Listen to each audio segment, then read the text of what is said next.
This is a regular session. Could we please start with the roll call? Yes, Mayor Coombs? Here. Councilmembers Bagley? Here. Christensen? Here. Finley?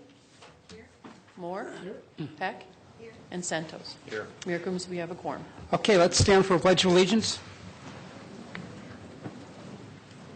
I pledge allegiance to the flag of the United States of America and to the republic for which it stands, one nation under God, indivisible, with liberty and justice for all.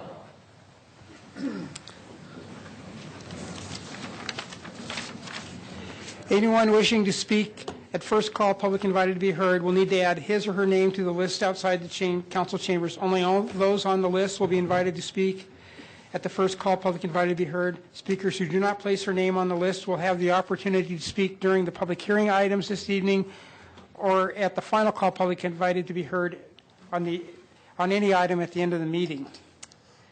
So now we have our May 24th minutes to approve. Councilmember Finley. Thank you, Mayor Coombs. I move approval of the May 24th minutes. Second.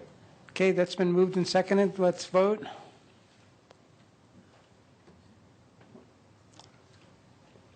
And that passes 7-0. Valerie, are there any other agenda revisions?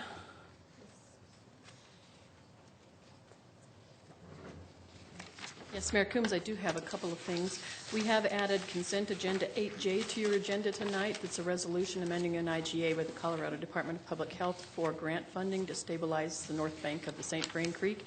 That came in really late. In fact, yesterday, the state just notified us what their deadline was, and this is the last meeting to get it on. And then also, you received some notes from the Airport Advisory Board meeting of June 9th, last week after the agenda went out, Okay. For item 9C. And that's it. Okay, so we have members from the Skyline Kiwanis Club are here to present the city with a donation for the 4th of July fireworks show. So I will go ahead and read the proclamation. Oh, okay, presentation. Okay, there's just a presentation on this. So is everybody here from the Kiwanis Club? It looks like there isn't. Oh, okay. All right. No check. Next, we have a proclamation designating June 25th as Longmont Pride Day in Longmont, Colorado. And Marty Moore, the Executive Director of Out Boulder, and Marcelo Fernandez, Longmont Pride Event Chair, are here to accept the proclamation. So I'll go ahead and read the proclamation. A proclamation designating June 25th, 2016 as Longmont Pride Day in Longmont, Colorado. Whereas the month of June was chosen for Pride Month to commemorate the Stonewall riots, which occurred at the end of June 1969, and to recognize the impact of LGBTQ people have had on the world. And whereas this year also marks the 20th anniversary of the important United States Supreme Court ruling in Romer versus Evans, and we acknowledge all the work done by those before us and those among us creating a diverse and important community. And whereas diversity is a community asset that enhances and enriches the lives of all community members, and Longmont's LGBTQ community includes people of many ethnicities, religions, professions, and whereas the residents of Longmont join together to celebrate and honor history, diversity, and resilience of the LGBTQ community through Longmont Pride. Now, therefore, I, Dennis L. Coombs, Mayor by the virtue of authority vested in me and the City Council of the City of Longmont, do hereby proclaim June 25th, 2016 as Longmont Pride Day in Longmont, and I invite all residents to join in on the June 25th events. So would anybody like to come down and speak? Go ahead and take the mic if you want to say a few words before I hand you the proclamation. Marcelo does. Yeah. So short. Thank you, Mayor Coombs. Thank you, City Council. In light of the recent murders in Orlando, I am very proud to live in a city such as Longmont that would proclaim this day. I invite you all to join us on the 25th. Thank you for your kindness. Thank you for your support. And here's to all the LGBTQ people in the city of Longmont. Thank you. I just second what Marty says. Thank you very much. We really appreciate it. You're welcome.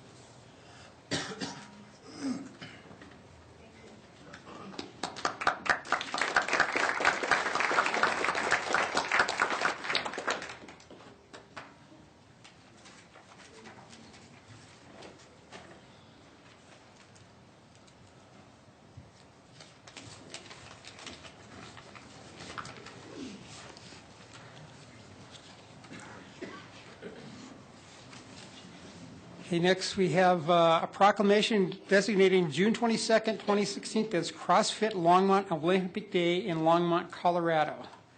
And Schwan Lentz, owner, and Zach Gilmore are here to accept the proclamation, so I'll go ahead and read the proclamation. A proclamation designating June 22nd, 2016 as CrossFit Longmont Olympic Day in Longmont, Colorado. Whereas for over 100 years, the Olympic movement has built a more peaceful and better world by educating young people through amateur athletics, by bringing together athletes from many countries in friendly competitions, and by forging new relationships bound by friendships, solidarity, and fair play. And whereas the United States Olympic Committee is dedicated to coordinating and developing amateur athlete activities in the United States to foster productive working relationships among sports-related organizers, and whereas the City of Longmont promotes and supports amateur athletic activities involving Olympic and Paralympic sports and encouraging physical fitness and public participation in amateur athletic activities, and whereas the City of Longmont assists organizations and persons concerned with sports in the development of athletic programs for able-bodied and disabled athletes, regardless of age, race, or gender. Whereas June 22nd is the anniversary of the founding of the modern Olympic movement, representing the date on which the Congress of Paris approved the proposal of Paris de Coubertin to found the modern Olympics. Now, therefore, I, Dennis L. Coombs, Mayor, by the virtue of authority vested in me and the City Council of the City of Longmont, do hereby proclaim June 22nd, 2016 as CrossFit Longmont Olympic Day in Longmont, and invite all of us to observe their anniversary and attend the ceremony and activities scheduled at CrossFit Longmont. So would you like to come up and say a few words? Thank you, Mary, for announcing Olympic Day for us. And we invite everybody from the community to celebrate Olympic Day with us on next Wednesday. All right. And thanks to Coach Zach here. Thank you for granting us this proclamation, guys. Great.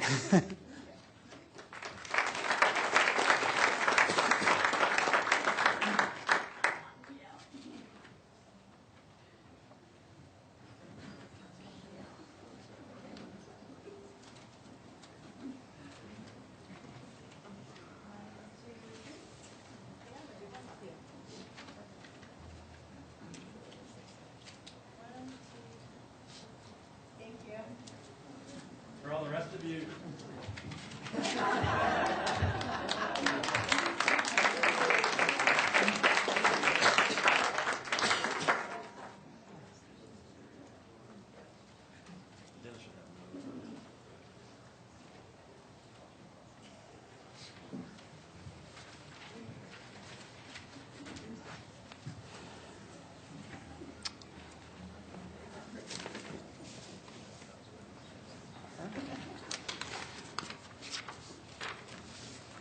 So next we have the swearing in of Municipal Judge Robert J. Frick. And Joanne will lead off this. And I'm an attorney. I better clap.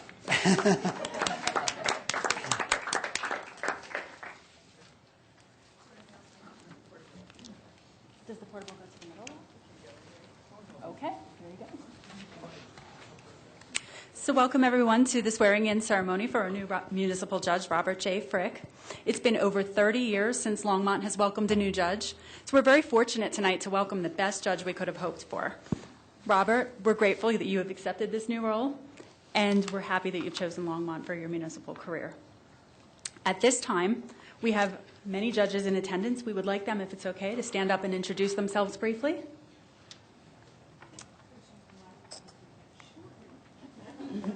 Brandy Nieto, presiding municipal judge, Greeley. My name is Teresa Blau. I'm the presiding municipal judge in the town of Hudson and Wellington, an associate in Greeley, Fort Collins, and Windsor. I'm Bruce Joss. I'm the presiding judge in the city of Louisville, Colorado. I'm Diane Knutson, and I fill in for Brandy Nieto, Judge Nieto, and Greeley, and I also fill in Dacono and Pagosa Springs on occasion. Good evening. I'm Randy Davis. I'm the presiding judge of the city of Broomfield. My name is Kristen Brown. I'm presiding judge in Brighton and Lyons, associate judge in Thornton, Broomfield, and Superior. And I'm also the local girl because I grew up in Longmont. So. Hi, I'm Dorothy Stone, and I'm the presiding judge in the towns of Elizabeth, Kiowa, and Simla. Good evening, Mayor Coombs, Council. My name is David Cook. I'm the presiding judge for the city of Arvada. This is my first time in Longmont, and so far, so good. Good evening, Barbara Hink. I retired from the Office of Administrative Courts in Denver. So we are going to ask each of our judges to remain standing for the ceremony. Mayor Coombs, I believe you have some remarks about Judge Frick? yes, when I received the notification that Judge Vandehey was retiring, I knew it would be very important for us as a council team to find a new judge with a full package of skills, experience, and compassion. Longmont was extremely fortunate to have the interests of the community and an extremely qualified candidate pool throughout the selection process. City Council was able to appoint a highly qualified selection panel, and this panel worked diligently to identify and select a judge. When the panel provided the council with the names and opportunity to interview our final three candidates, we were extremely pleased with the quality of all three of these potential new hires. Robert struck us immediately in the process by the depth of his knowledge and experience. Robert has done it all. He has served on the bench in 6 cities throughout Colorado and is the immediate past president of the Colorado Municipal Judge Association. Robert has also participated as an attorney, as both the prosecutor and defense attorney. Robert knows the law, can apply his knowledge, and bring a wealth of ideas to how to create a court environment that is ideal for our community. In addition to Robert's experience and knowledge, I'm also struck by Robert's compassion and ability to apply it in the courtroom. Robert is a proponent of restorative justice and spoke in his interview of applying the law with a sense of fairness. Robert's strong knowledge, drive, and sense of justice and fairness are a perfect match for Longmont's municipal court. We are extremely fortunate to have Robert serve the Longmont community. Robert, welcome to the bench tonight. We are all looking forward to working with you for years to come.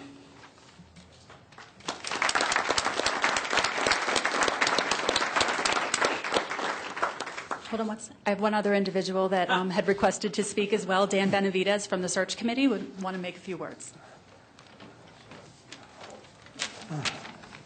Honorable Mayor, Honorable City Council people, I want to thank Judge Frick for your commitment to, as much as possible, making the Longmont Municipal Court a restorative justice municipal court. And I also want to thank our Mayor and our City Council for the continued support you've given for restorative justice. Thank you.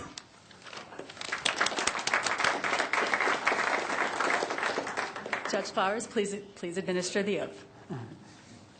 I'm, Yes, sir. Yeah, yes, sir, yes. I'm Clifton Flowers.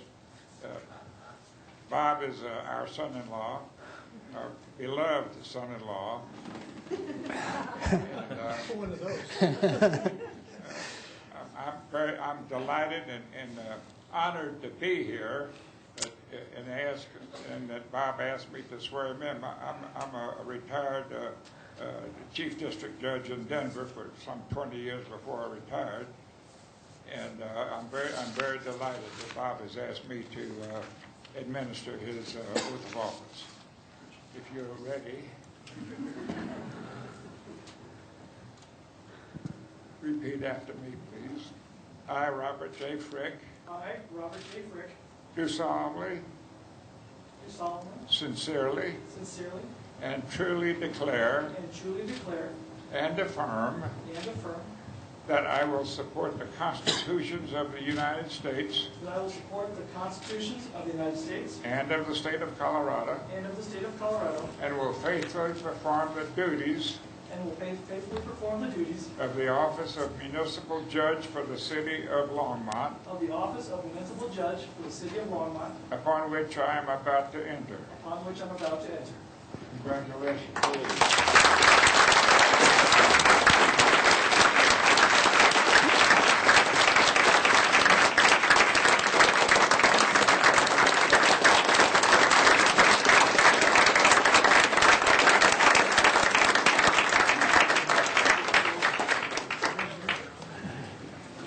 Wanted to say thank you, Mayor, members of the City Council, for this opportunity. I did want to specifically recognize the selection committee in that process. Judge Mulvihill left me a message a couple hours ago. Unfortunately, he was unable to be there, but he also wanted to express his appreciation for being part of that process. So on behalf of Judge Mulvihill, I want to say thank you. Also wanted to kind of recognize a few people in the audience. My wife, Carol, and her mother, Mary. I have members... My great court staff, to which we are going on this great Team Longmont adventure. I see members of my firm with James & Associates are here tonight, recognizing me. And also, there's a couple Boy Scouts in the audience from Troop 766, which is my troop. I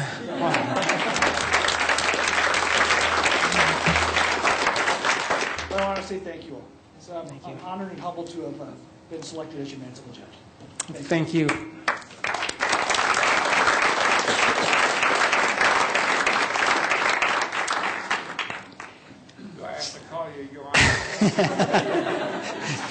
So, City Manager, do you have a report? Yes, Mayor, Council.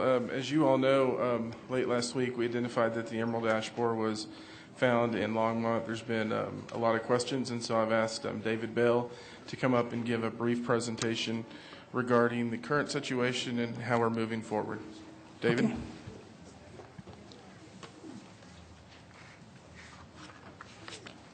Thank you. Good evening, Mayor Coombs, council members.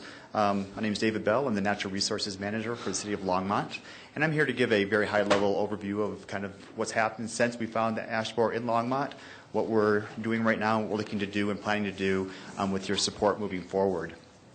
You do have copies of the management plan that we have given you electronically, but I just wanted to give you an updated copy on your desk there. I do have one other show and tell piece here, and I'd like to pass that around. I guarantee, and I've assured people they will end up back in quarantine when you're done with it. So, Are they dead? some are, some aren't. We thought it'd be nice to see them kind of moving around the way they were out there when we found them out there. So, again, as City Manager mentioned, on Monday, June 6th, we had a private contractor that came to us, the city, and said that he believed he found emerald ash borer within the city. That evening, Ken Wicklund, our forester, called Colorado Department of Agriculture and set up an appointment for the following day, June 7th. They sent off samples to Colorado State to let them identify the species, and they made positive confirmation on that evening, June 7th. By the next day, working with the task force and our media people, we were able to have an information session on June 8th so we could let the media know and the public know what we're doing with the ash borer in Longmont. The nice thing about arriving here in Longmont, this happening pretty early on, is the fact that Longmont has done so much already, working with the citizens and working with council on kind of preparing for this.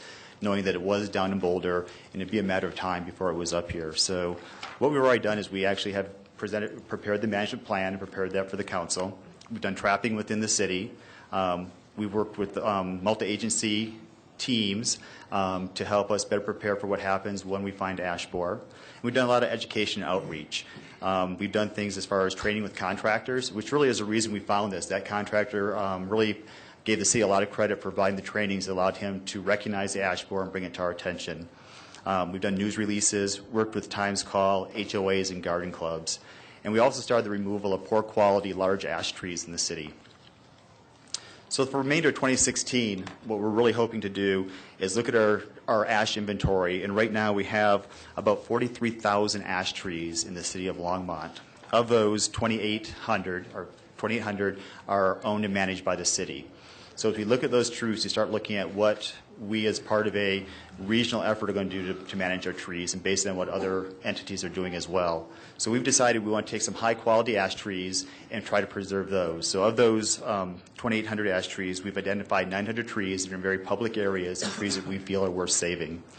So in 2016, we're going to shift our efforts from doing some of the removal to start doing treatment.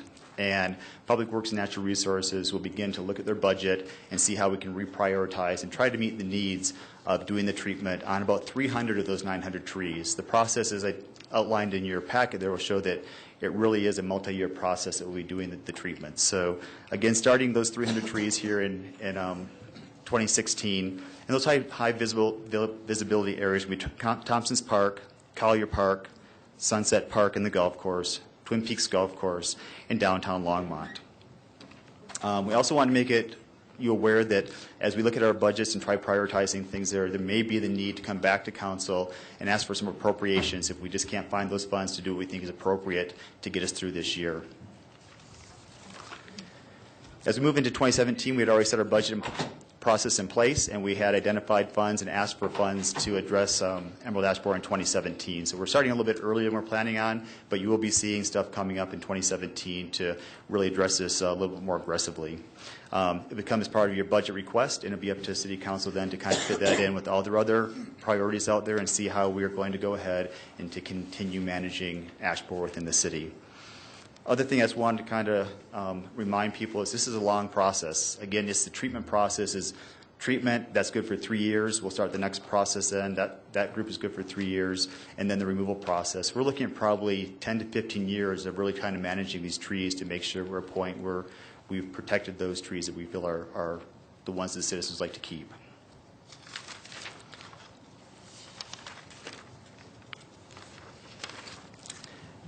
As we move forward in this little bit more aggressive approach to managing ash borers in Longmont now they're here, we're also in the company of other municipalities as well. So 10 other entities along the Front Range, even though they do not have ash borer, have started taking proactive measures. So Broomfield, Denver, Loveland, Louisville, Lafayette, and several others along the Front Range have already taken measures to start addressing ash borer, again, knowing it's going to show up. Again, us knowing that we had this on its way and being prepared, I think has done a lot for us. And again, just wanted to give you a little bit of an idea that what we're doing this year and what we're looking to do next year. The other piece I wanted to share is just for the residents, that it's a reminder that we'll be treating only trees that are owned and managed by the city, and that it's up to residents to really start to have a plan. Identify if they have an ash tree. If they do, we recommend they bring in a professional arborist to help them identify if that tree is a tree worth keeping, and then what measures they should take if they want to keep it, and what they want to do if they want to have it removed. If they do find that they have a tree that does have ash borer on it, we're going to ask that they call the Colorado Department of Agriculture. That's the best place to start, because right now with the ash borer being found in Longmont, it's still within the quarantine area. So really nothing has changed as far as quarantine in the area. But if people find it up around the borders of the town as we move closer to Weldon and Larimer counties, Colorado Department of Agriculture is very concerned that we recognize when this moves across the county line. If any questions, I'd be happy to take them. I guess this first question might be for Harold. First off, if you needed council contingency funds, what kind of request would you, or is it too early to know if you might need some, or and how much council contingency funds do we have? So let me pull down and So current balance is 40,000, and then there's 72,838 that'll be carried over from 2015. So Okay. So you have, I guess, 111, 12. 100, right. Okay. And one we're doing is we're evaluating now. So as David mentioned, one of the processes that was in place was actually removal of the ash trees that were not in great condition. We're looking at how much we've spent in that, what's left, so we can divert that into the actual treatment of the ash trees, and then looking at other aspects of the budget. Once we get through that, then we'll have a sense as to whether or not we need to come back to council for additional funds. I think the number is somewhere in the neighborhood of $45,000. 45 to 50, I think is what Ken was looking at. To be able to do about 300 trees, or a third of that 900. Okay. Councilmember Christensen. In light of the fact that it was my understanding that the feeling was that this might have been brought here by infected firewood from Boulder, wouldn't it be a good idea to publicize the idea for homeowners who are going to cut down their trees not to use that, not to keep that wood around? So somehow, I don't know how. Being in the quarantine area, that's actually, keeping it around is not as big of an issue as actually letting it leave the area. So if they're working with a certified arborist, again, they'll give them the direction on if you're going to keep it and burn it, if you're going to have it removed, and how to manage that wood. And typically, as we leave the area, it's going to be double ground, and that's what they've kind of recognized as something that makes it a safer product. So again, that's the reason we kind of recommend that working with certified arborists is the best choice that the private landowner can make. All right. Any further questions from council? All right. Thank you. Thank you. Okay, now we're going to do first call, public invited to be heard. And the first one to speak is Bob Lee.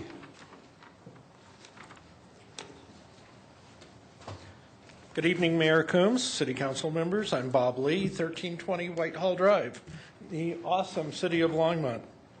I'm here tonight to encourage and promote the extension of the RTD Ride Free program through the end of this year, and actually promote it far beyond that.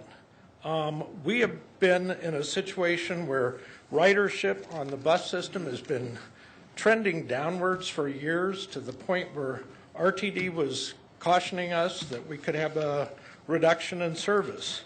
With this program, our ridership is up. It's way up.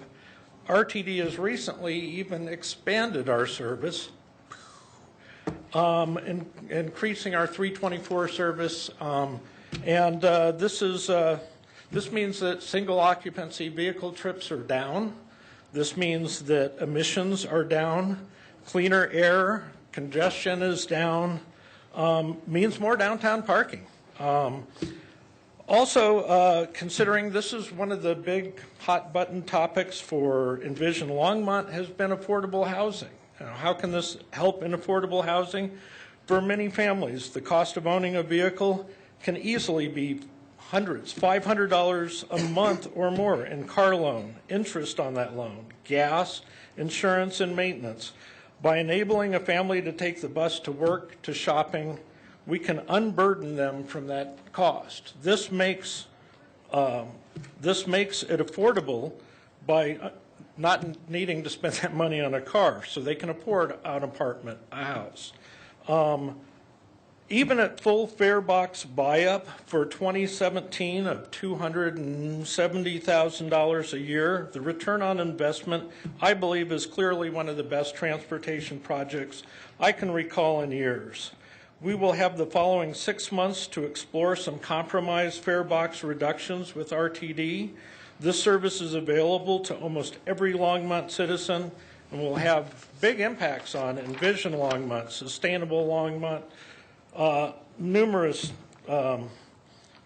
fronts. We have a large transit-dependent number of citizens in Longmont, and that number will continue to grow. Again, lower emissions, better air, less congestion, more downtown parking. Please, I encourage you to weigh the benefits of this program against other competing transportation funds when you set the upcoming 2017 and future budgets. And thank you for being awesome. Thank you. Mullen Arink.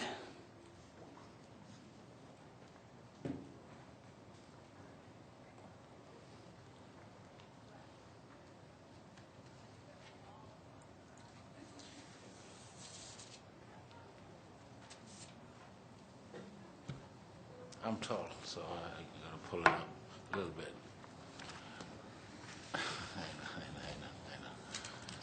I know. Mayor Combs, City Council members, I'm here again.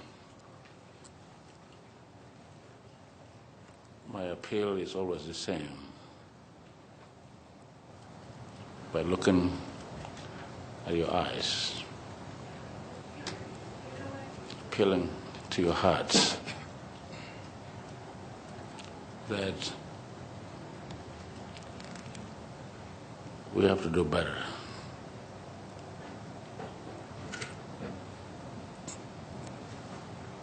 I have 2 homeless people who just died about 3 weeks ago.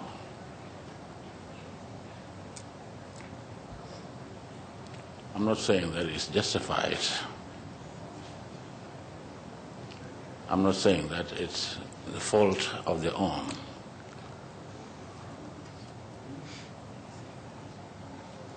There is no nation, I said it before, that is equal to any other nation in the world. Should we die like that?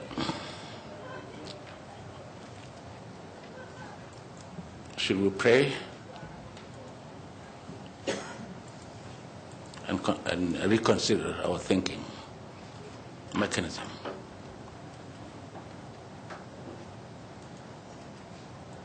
We go to churches, different churches, depending on where you go.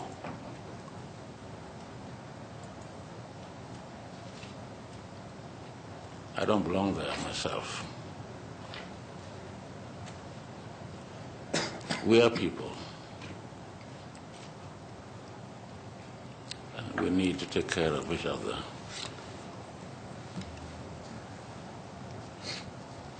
I believe in it.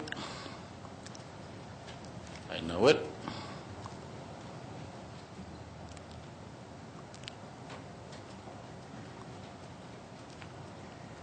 Let's rethink.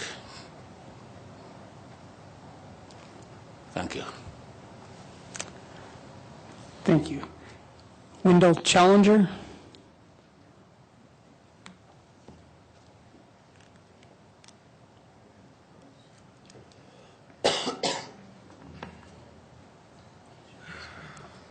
Well, Mayor, I haven't met you. I've lived here for 28 years. Can you please give us your address, please? Pardon? You need to give us your name and address for the record, please. Yes, my name is Wendell Challenger. I live at 1838 Princess Drive. Okay. And what I'm here to talk to you guys about this evening is that travesty that happened down in Florida. And it's happened throughout this country. And what I'm asking each and every one of you, for the simple reason, you guys have combined drugs with assault weapons. Anybody can go out and buy an assault weapon, am I mistaken? Just walk in, pay $750, $800, $1,000. You combine that with drugs. What do you got? You got a real bad situation, don't you? I've talked to Mr. Butler's office about it. I've talked to different law enforcement officers about it. And what do we have down in Denver? We got a mayor down there. We have a governor that 45 days prior to the time that all this marijuana stuff got passed, our president and our vice president flew in. What they talked about, I haven't got a clue. But if I'm not mistaken, that federal law says for the sale, distribution of narcotic substances, that's considered a felony. Any proceeds. And what I don't understand from you, Mayor, is this. I voted for you. I did. Why are you letting individuals in this city smoke the pot? There's people, including me, I have a CDL. If I ingest any of that into my system, my CDL's gone. Let's say my next door neighbor is smoking it. You haven't implemented anything, none of you have, in regards to safety for me and the individuals that sit in this council room, for their safety, to ingest, inhale, or have any type of form of it coming into your body. That's what I'm really angry about. And something else too. You know, that money, that tax money was supposed to go to our kids. It was used on the Powerball. Excuse me, your 3 minutes are now up with the red light comes on. Thank you. The next three people that have signed up, looks like they signed up to talk about the airport. So that would, if you want that to be part of the public record, that should probably be done when we have the hearing on second reading. And you're welcome to do it now, but if you wanted to have it as part of the public record on the second reading, it'd be best to do it at that point. And those three people were Carol Lanier, Bob Lanier, and Don Dulce. So are you all fine with just doing it on the second reading, or would you like to do it now? Okay. So then we'll move on to Bianca Gallegos.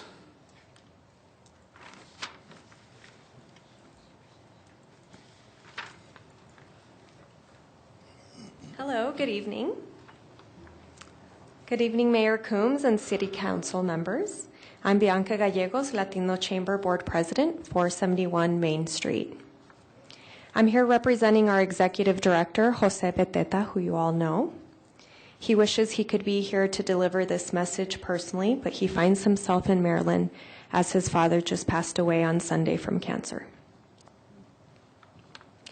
I'm here this evening on behalf of the Latino Chamber and along also with other community members of Longmont who are here with us as well. And we would like to ask for your help with the Colorado Latino Festival, which will be an amazing event and opportunity for the Longmont community and visitors to come together.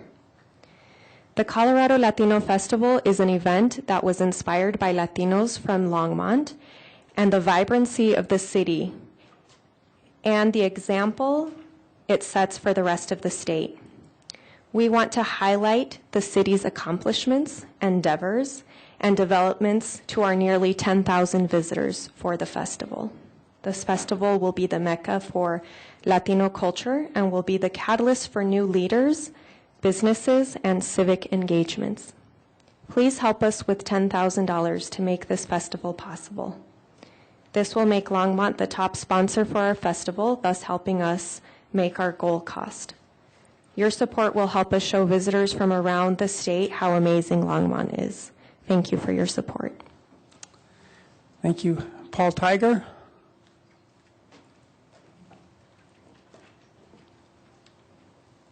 Greetings.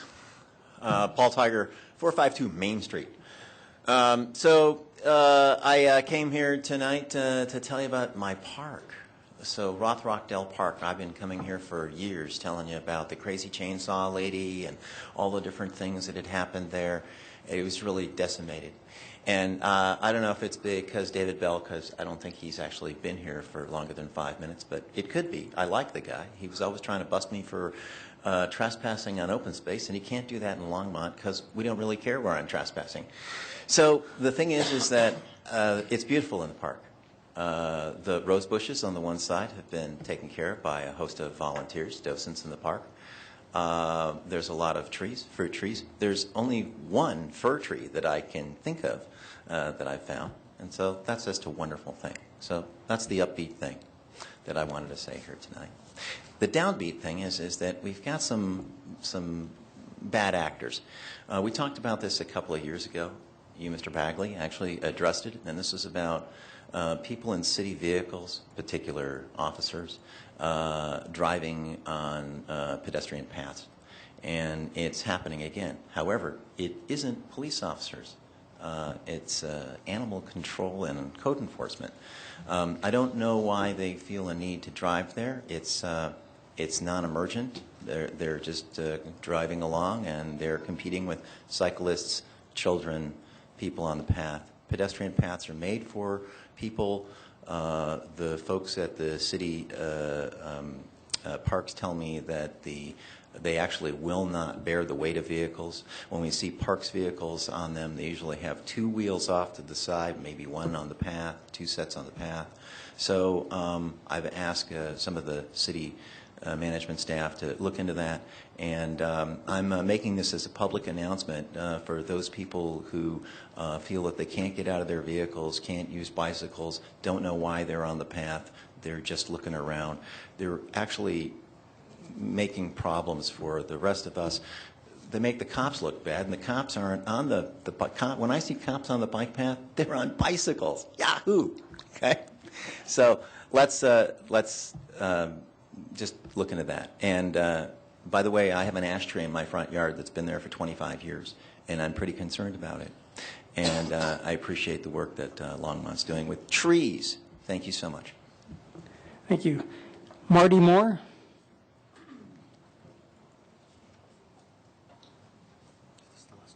No one more. My name is Marty Moore. My address is 1539 Pratt Street, Longmont, Colorado. And I'm speaking in favor of support from the council and you, Mayor Coombs, for the Colorado Latino Festival. My friend Jose, my colleague and friend Jose Pateta couldn't be here tonight. He has worked hard, long and hard in his position to bring this festival for us here in Longmont.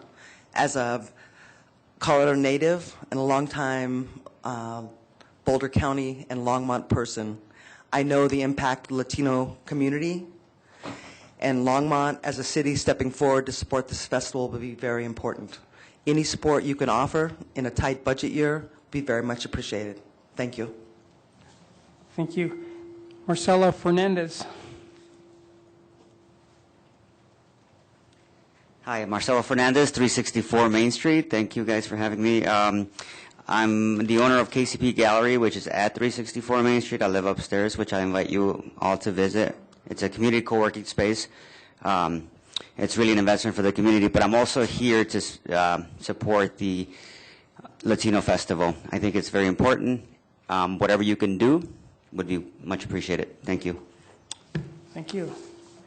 Okay, that ends first call public invited to be heard. So we'll move to the consent agenda. Mayor Coombs, your consent agenda. First item 8A is ordinance 2016-43, a bill for an ordinance approving Envision Longmont as the comprehensive plan for the city of Longmont and amending section 2.32.060 of the Longmont Municipal Code accordingly. Public hearing and second reading is scheduled for June 28th, 2016.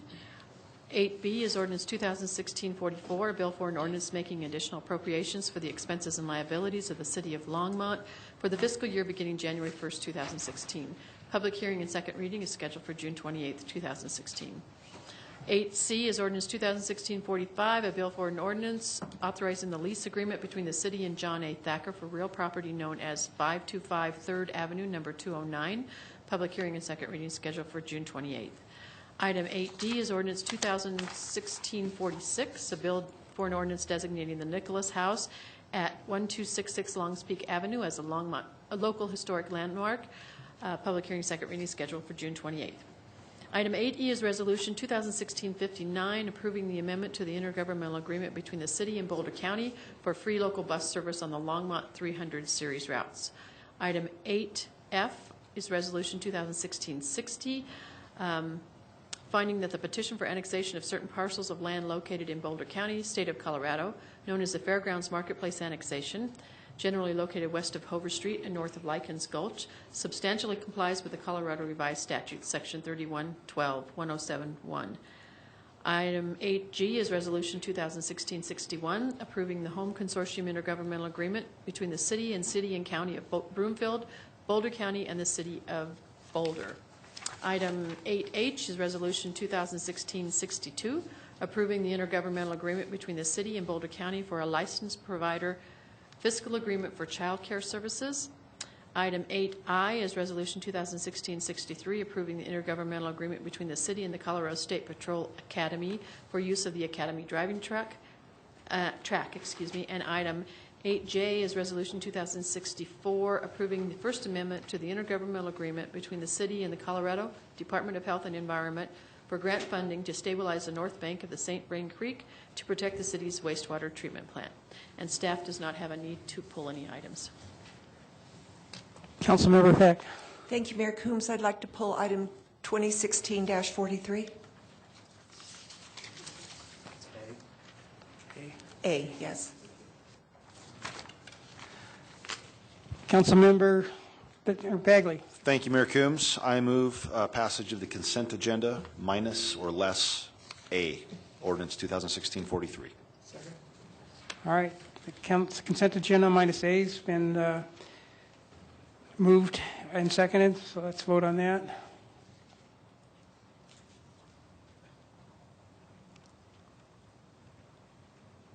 Whoops. Oops, I hit the wrong button. Change it. There we go. Okay. Sorry. That passes 7-0. I made a motion and I didn't like it. That's a first. Mayor Coombs, the first item on your second reading public hearing is ordinance 2016-40, a bill for an ordinance approving the third amended intergovernmental agreement between the City of Longmont and the St. Vrain Valley School District, RE1J, concerning fair contributions for public school sites. And Aaron Fostick will make a short presentation on this.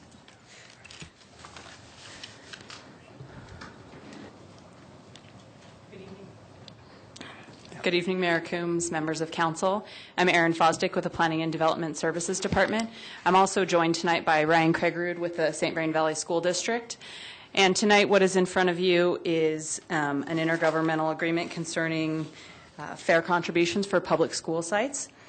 We do have two IGAs with the school district. One IGA, which we will not be talking about tonight, which was last extended in 2013, regards adequate school capacity. So I just want to make sure that we're clear. We do have two IGAs with the district. The one that's before you tonight does concern fair contributions for public school sites. This IGA was last extended in 2006. We've had this IGA in effect for over 20 years, but the last time it was extended was in 2006. The district did approve an extension to this IGA at their last meeting in April. This IGA provides guidance on a number of things, including land dedication requirements, fee in lieu, payment in lieu of land dedication, coordination on development referrals and other planning-related items, and also lays out a methodology for determining student yields and calculating contributions. If approved, this IGA will be in effect for 10 years, so it would next come up for renewal in 2026. And with that, Ryan and I would be happy to take any questions that you might have. Any questions before I open up the public hearing? Okay, I will now, Councilmember Finley. Thank you, Mayor Coombs. Could you just highlight for the public what changes are being made with this agreement? Mayor Coombs, Councilmember Finley, the district, neither the district nor the city are recommending any substantive changes. We've made some kind of cleanup editing changes, but there's no substantive changes required to the IGA. The district is required to submit an annual report to the city, which you all received in your May 24th packet as information. That outlines how the contributions are spent and identifies any changes to the methodology. So that could be a change if student yields change or if fees change. That would be identified in that report and brought to council. But with this IGA extension, there are no substantive changes being requested to the IGA.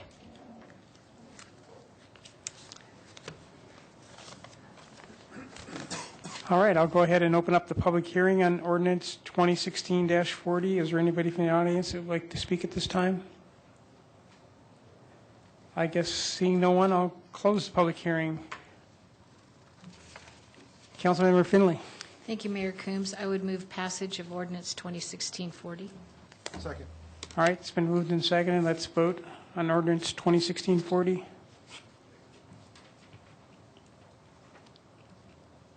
And that passes 7-0.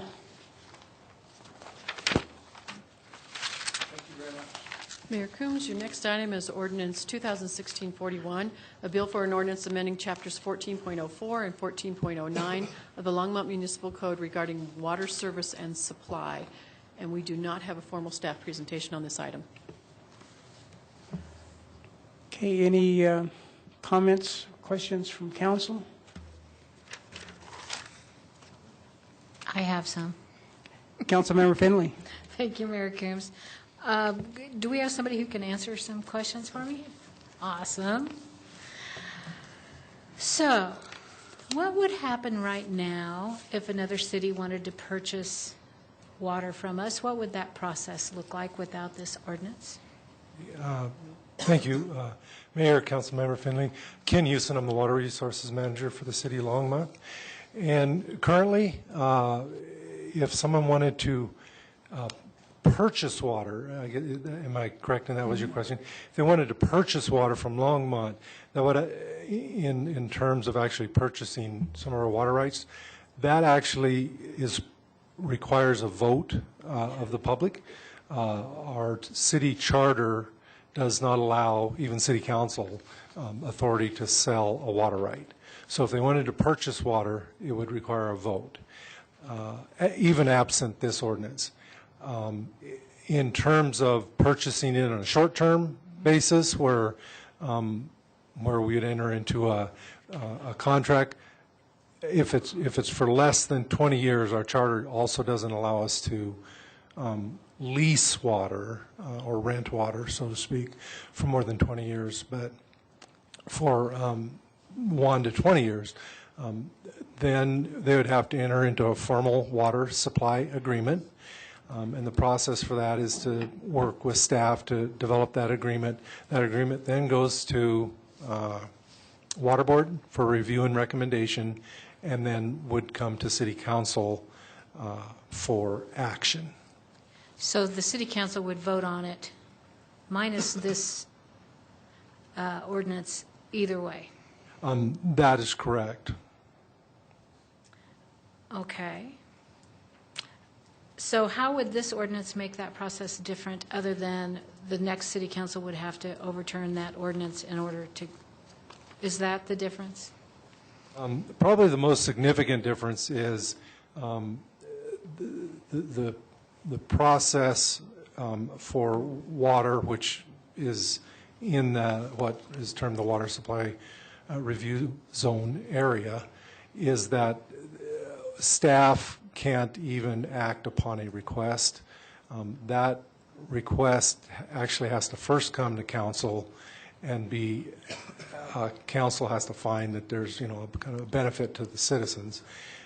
And then they can direct staff to start working on it. Then it would, again, go to Water Board and then come back. So really, this would put a second requirement. It would take 2 votes of City Council.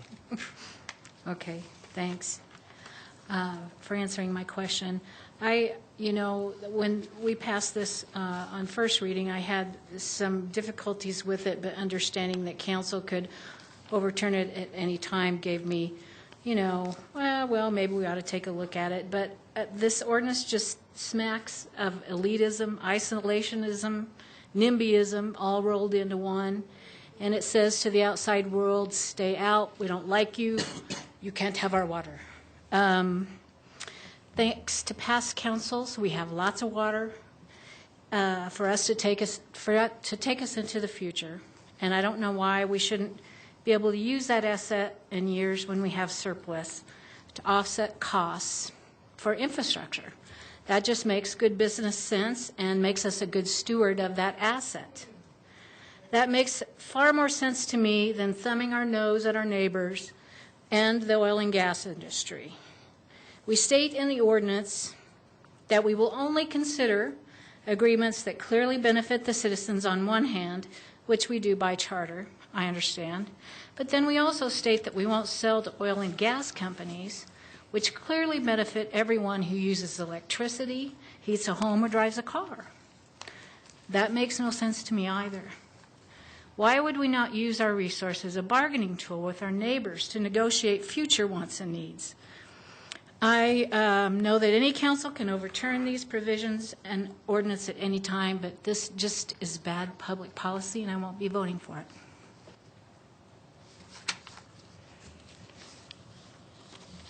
I'd like to make a couple comments on this. I kind of struggled with this a little bit, but sometimes there can be unintended consequences. I'm probably going to vote for this, but I really experienced, sitting on Platte River Power Board, where we had a reservoir that was filled, and it was going to spill, and we had an opportunity to sell that water to Fort Lupton and get $600,000, or run the water basically to Kansas and get nothing for it.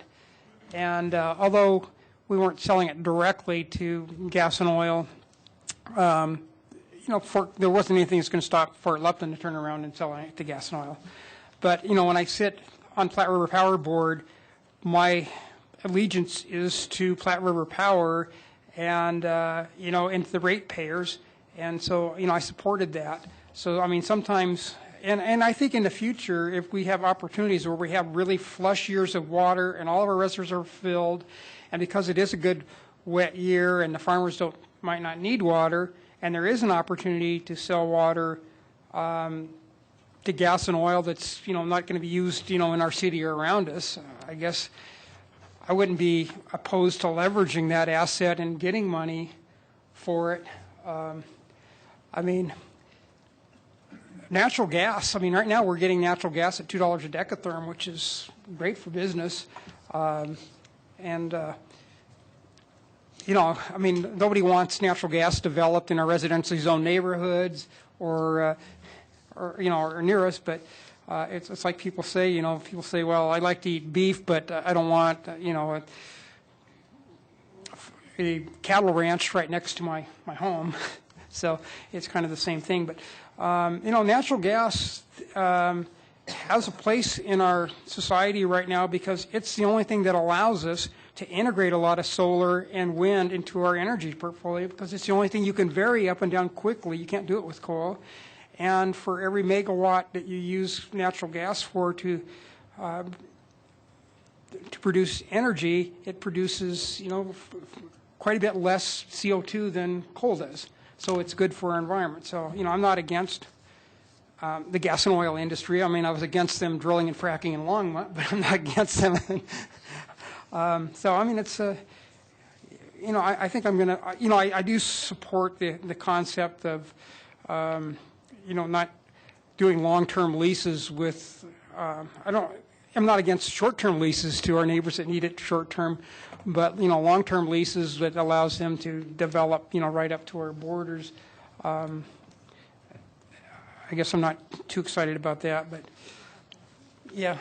But I think, we also need to be nimble in our future and be able to, have this great asset, and it'd be foolish for us not to leverage that if great opportunities existed in the future that we can't foresee now. So, I just want to let people know that there are sometimes unintended consequences. So anyway, that's my 2 cents. Councilmember Bagley. Thank you, Mayor Coombs. So I guess when this originally came up, my idea was simple. When I originally proposed this idea, so blame me. Yeah.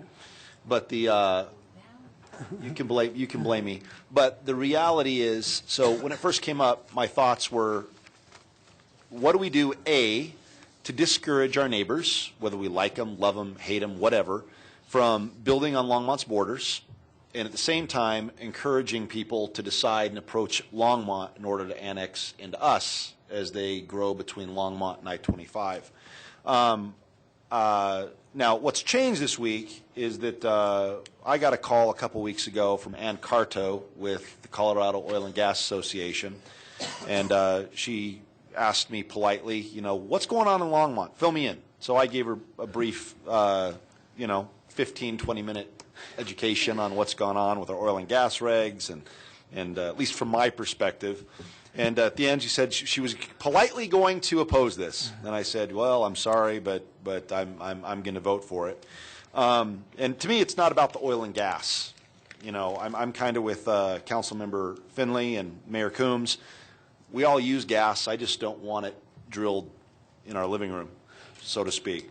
So, but to me, this is about a lot of other things. One, we do not want to encourage the development on our borders. This isn't, for example, the mayor mentioned Fort Lupton. This would affect Fort Lupton because it's only referring to that I-20. If you're a city that is annexed in or has part of their planning area, I-25 to County Road 1, 119, and Highway 66, I get those right? Okay. It's only those cities that want to encroach on Longmont that we're going to say, look, we're not going to help you. You're going to have to go ahead and figure out how to get water from somebody else. We're not going to help you make our landscaping and our open space more crowded. Also, I sit on a board for the Windy Gap project. And Ken Houston and I, once a month, he picks me up at the office. We head out together, talk for a good 15, 20 minutes about water, and then sit there for 2 hours, bored out of my mind, and then come home. That probably sums it up, right? So, and we've touched on this as a council. My job is to be a liaison. And part of my concern is that at some point, we are going to have to either spend cash or acquire debt or go to the public for a vote asking them to basically build a dam, fill up a valley, destroy a piece of our environment, and raise their water rates. And I get the impression from at least interacting with people here in Longmont, it will be more difficult to say, hey, we want to build this Windy Gap firming project, but at the same time, well, what we're really going to use it for is oil and gas and selling it to our neighbors. I think it becomes exponentially more difficult the more we say that we're going to sell the oil and gas and the more we're going to sell our water, the more it becomes into question, well, why are you building Windy Gap? And so that's a reason I'm going to vote for it. Another thing is that if City Council in the future really wants to change this or lease water, all they have to do is engage the public. That's really the big change. They have to have a public hearing. And then I received emails from after, ironically, I had this conversation with Koga and Ms. Carto. I got emails from people I love, respect, and admire, people like Julia Pernack and Leona Stacker and other government officials encouraging me to not vote for this. But for all the aforementioned reasons, I'm going to have to respectfully decline because we've got bigger issues. It's not a political fight. It's whether or not we are going to be able to acquire the 10,000 acre feet for Longmont's future. And I don't think that's going to be likely to happen if we turn around and tell our public, our citizens, well, we're going to sell the oil and gas, we're going to sell the Frederick, Firestone, Meade, anybody else, and we're going to have you guys, the taxpayers, float the bill through Windy Gap firming. So I understand the concerns, but I still think it's best for Longmont that we go forward with this. Councilmember Peck. Thank you, Mayor Coombs. You know, when this first came up, and I spoke to the president of the chair, of the water board, my question to him was, why are we doing this when staff says that we don't need it? And the answer immediately was for development to the east and south. I, along with Councilman Bagley, don't think that if we don't need it for Longmont, to go to the public and ask them to foot the bill for water we don't need. Now, the explanation that was given at council was for environmental concerns, for drought, and all of that makes sense. So I'm going to vote for this ordinance because that is what I want. I don't want, like Councilman Bagley, people building on our borders and encroaching upon us. And I don't think that we should raise rates. There's going to be a bit of a sticker shock next May and June when people get their water rates to say, yes, and now we're going to sell it. And also at that same meeting, when the water board presented it, I asked them if we were going to be water brokers, and they said no. So this just ensures that we're not going to be water brokers. So I will be voting for it. Councilmember Christensen. I'll be voting for this too, because mostly the reasons already mentioned by Councilman Bagley, that this is not an anti-fracking issue. This is the fact that as City Council, our first loyalty is to the City of Longmont and its citizens, and to make sure that we are secure in our borders and that we have enough water for our future, not for other people. All of us have been extensively lobbied by the gas and oil industry this week to not vote for this. But the other reason that I like this amendment is it specifically excludes agriculture and lets us lease and sell water to, or lease water to agriculture. Right now, I mean, if that were not so, then gas and oil would be competing with agriculture, and they'll always lose because gas and oil has a lot more money.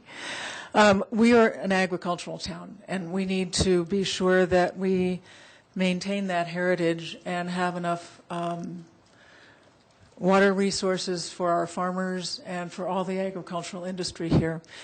And I think this is a good way of protecting our city borders, and any future city council who wants to overturn this can certainly do that, as we've all agreed. Thank you. Councilmember Santos. Thank you, Mayor Coombs. Well, I wasn't lobbied by anybody. It's always funny when people say you've been lobbied from somebody, you must be receiving a check. Guess I didn't get mine. I guess, and I also assume that IQs have dropped tremendously in the last 2 weeks since council hasn't been here. I did hear from Ken Houston that said that any sale of water would have to go to the vote of residents. And trying to throw Windy Gap into this is just ridiculous. Windy Gap, again, this isn't even germane to the conversation we're having. It's not. You can scoff all you like, Councilmember Peck, but do the education first. This is what's frustrating me about this council, is that we have several members of council who have no education about anything, or they take pieces of information and try to twist it into something. This has become a political issue. Whether you like the people on the East or you don't like people on the East. Whether you're upset that we lost the fracking ban or you're not upset that you lost the fracking ban. So how is this different than the towns to the west of us? This excludes those towns. Let's say Hygiene would like to build Niwot. Have you thought about that? I don't think so. But it's always the people to the east. And believe me, while I may be on really good, friendly relations with the mayor of Firestone, and I know the mayor of Frederick, don't know who the mayor of Erie is anymore, we have and always can come to agreements. When it's selling of water, as it says, we have to go to vote of the people per the charter. What is the need? What is the need for this? Except to try to punish, or look like we're trying to punish people out to the east of Longmont. I guess we have forgotten that those municipalities and towns are looking at something called NISP.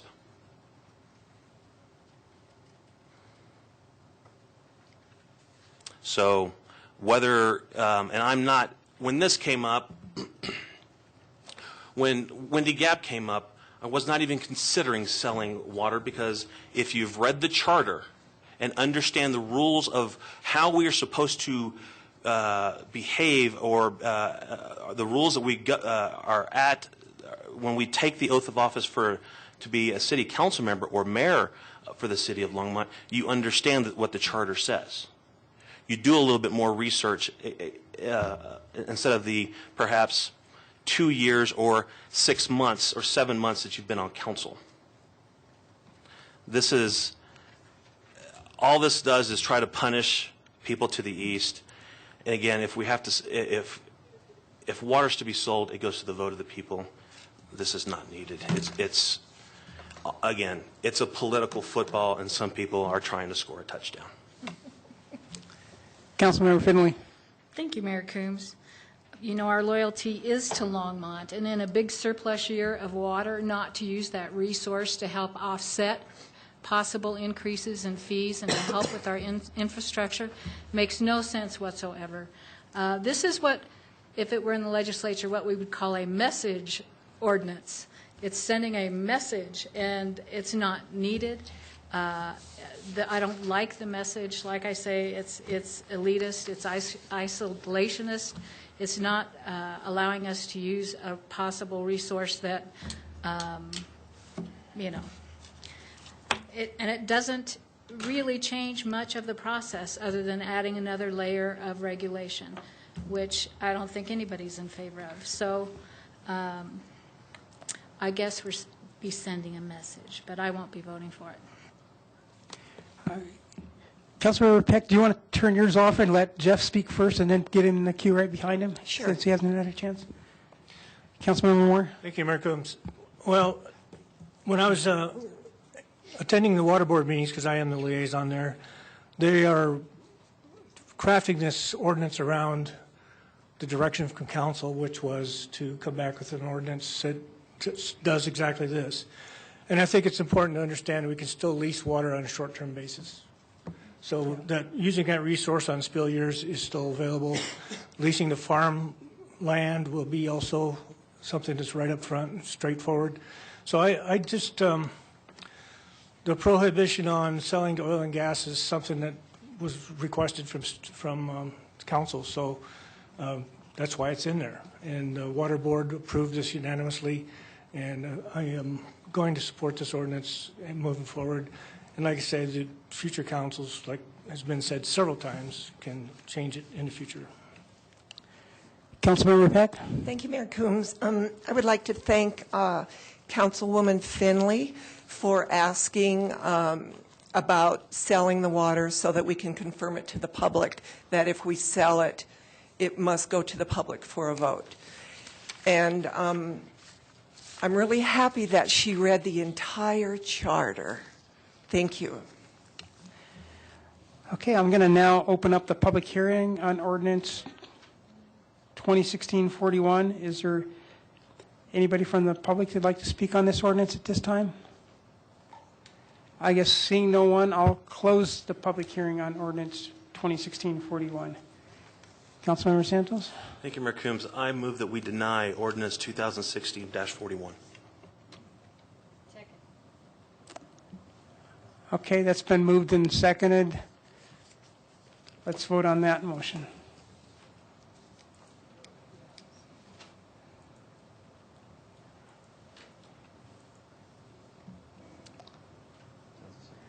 Okay, that fails 5-2 with Councilmember Christensen, Moore, Bagley, Mayor Coombs, and Joan Peck dissenting. Councilmember Bagley. Thank you, Mayor Coombs. Actually, Councilmember Peck, you had your chance to speak, right? Yeah. Okay, all right. I guess before I make a motion,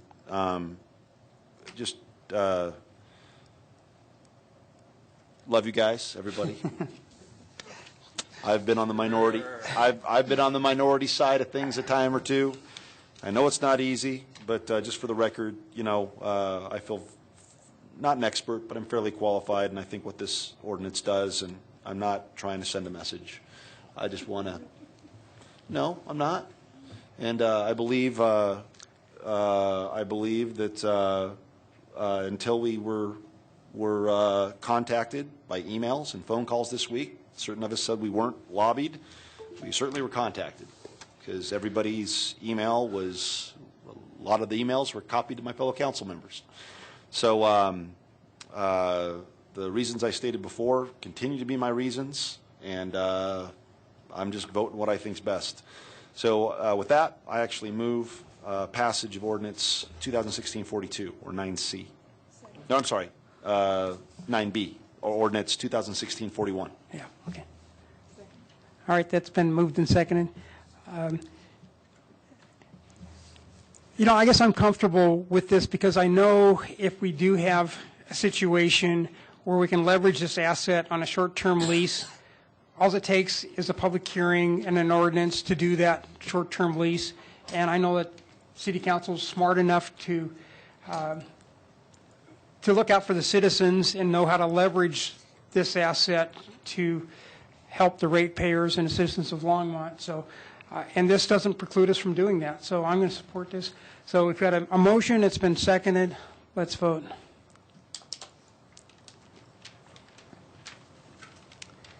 And that passes 5-2 with Councilmember Santos and Councilmember Finley dissenting.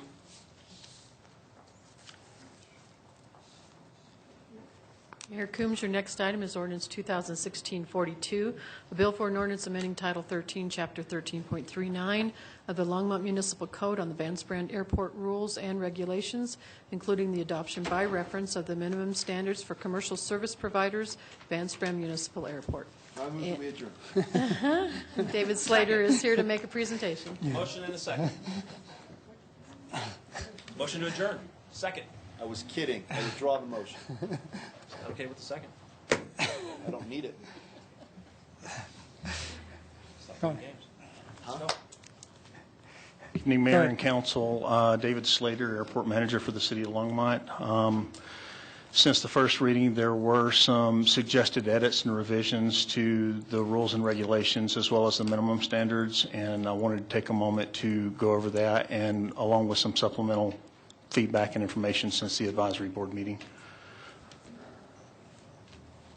So beginning with the rules and regulations, some of the edits, changed the name of through the fence operator to non-airport based operator. We clarified the difference between self-fueling and self-service. Clarified that categories such as skydiving and ultralight operations only need permission if it's being conducted outside the airport movement area. What that means is outside the runways and alphanumeric taxiways.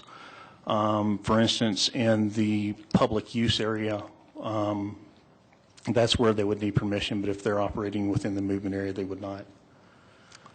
We also clarified that designated incident commander is a public official. We changed the traffic pattern to be flown in accordance with the FAA advisory circular rather than specific instructions. Clarified that recommended, which is the voluntary noise abatement procedures, may vary from the advisory circular and should be followed when possible. We included agriculture and firefighting operations in the categories requiring permission. Remove the language pertaining to congested space with regards to fueling and warming an aircraft engine inside the hangar not being allowed.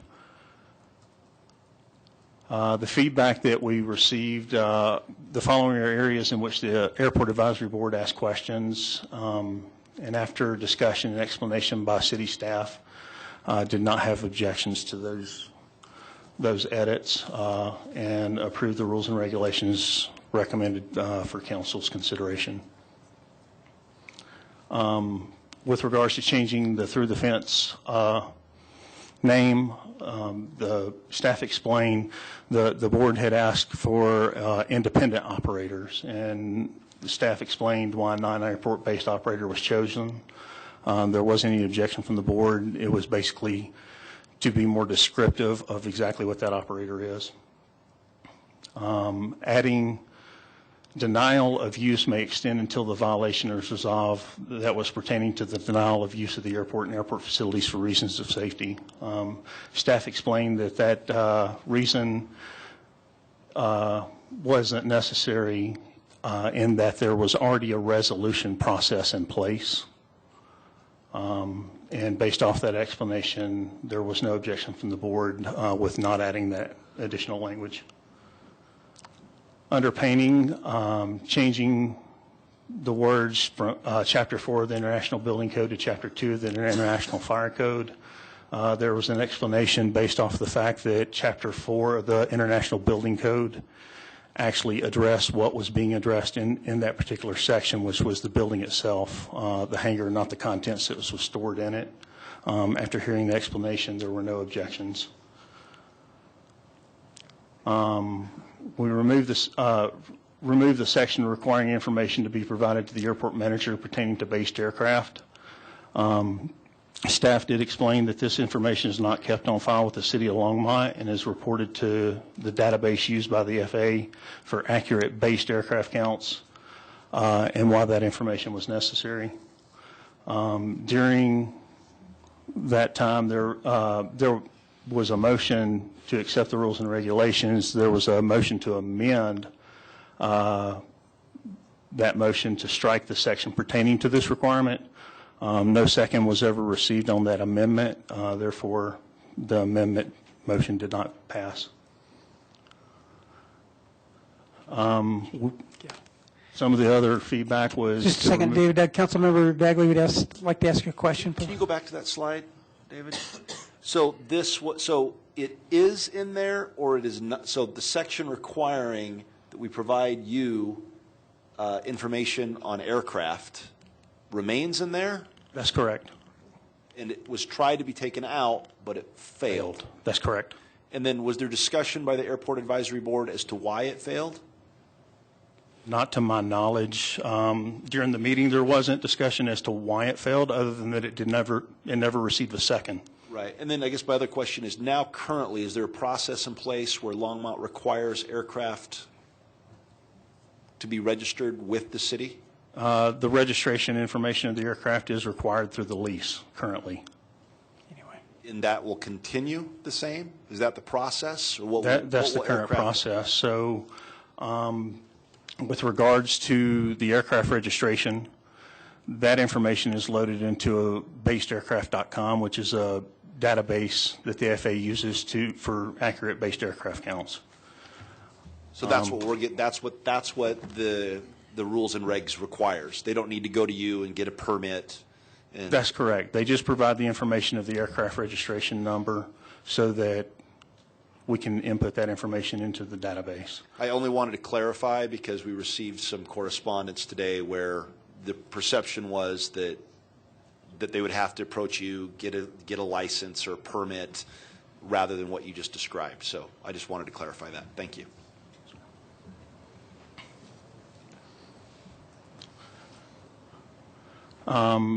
Other feedback was to remove completely the requirement for ultralight vehicles, powered parachutes, and/or paraglider operations to obtain permission from airport manager to operate. Similar to some of the other previous discussion regarding limitations on certain categories of operations, it was explained that for those type of operations being used on the under a public use permit is where it would require permission, and that it would not be required for using the movement area at the airport movement area. Is that clear what we're really getting at there? Yeah. So the reason, to add some more information, so the reason why they have to get permission on the public use area is for the parity piece associated that the FAA talks about. And he has to know because there are rates and charges for the use of those areas. That's correct. Councilmember Bagley? Thank you, Mayor Coombs. So going to that point, but couldn't a person with a paraglider, couldn't they just choose not to pay it and use the runway? Correct. Is that something that we want as an airport? I'll let David answer that one. So on the paraglider, that type of operation, they're not going to, no, we don't want them operating on the runway. The ultralight operators are powered and in a vehicle, and so they don't have to set up a parachute or anything like that behind them and then take off running to get started. So there are ultralight type vehicles and light sport also that use the runway, which is acceptable. But your paraglider and things like that, they're not going to get out there and use the runway. So what is so right now, so if I'm given a choice, go in door A, and pay $40 or go in door B and pay nothing, I'm going to go in door B. So in the event that the paragliders and the parasailers decide to do the economically cheaper thing, what do we do?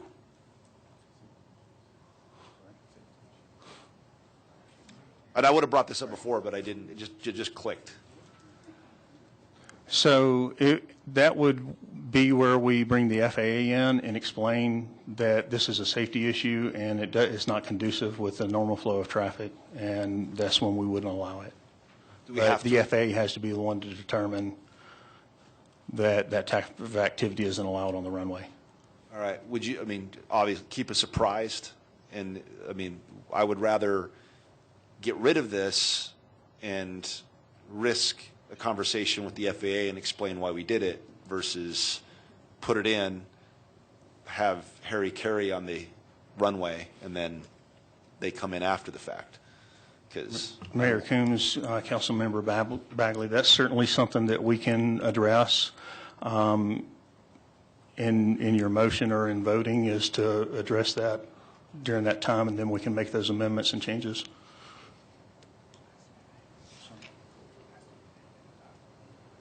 Now, the piece that, can you go back to that, David?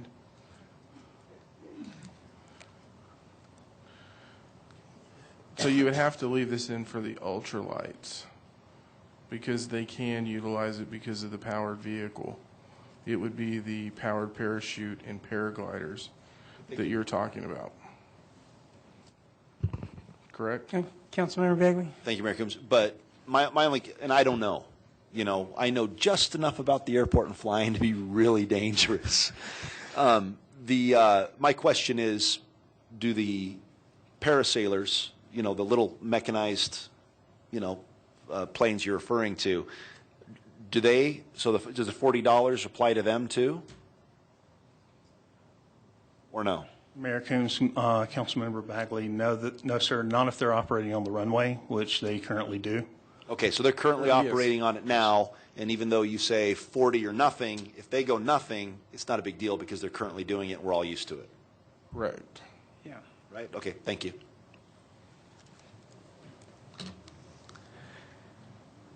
So there was also concerns expressed regarding permission for UAV, UAS operating within 5 miles of the airport that conflicted with FAA requirements as far as what the FAA requires. In the past, the FAA required permission from the airport manager. That has since changed to where they just provide notification, and typically that's directed more towards hobbyist type drones or UAVs.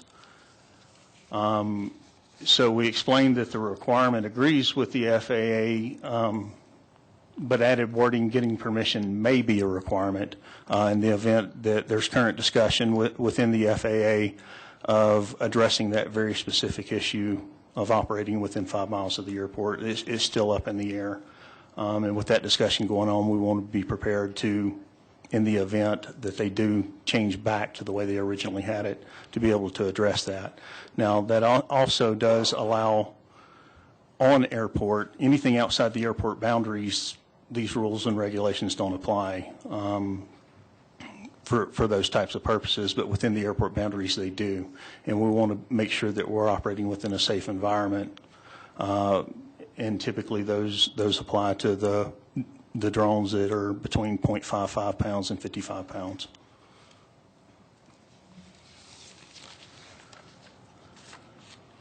Minimum standard edits, we made some clarifications under Section 3, provided clarification on space for administrative purposes may serve as a customer waiting area.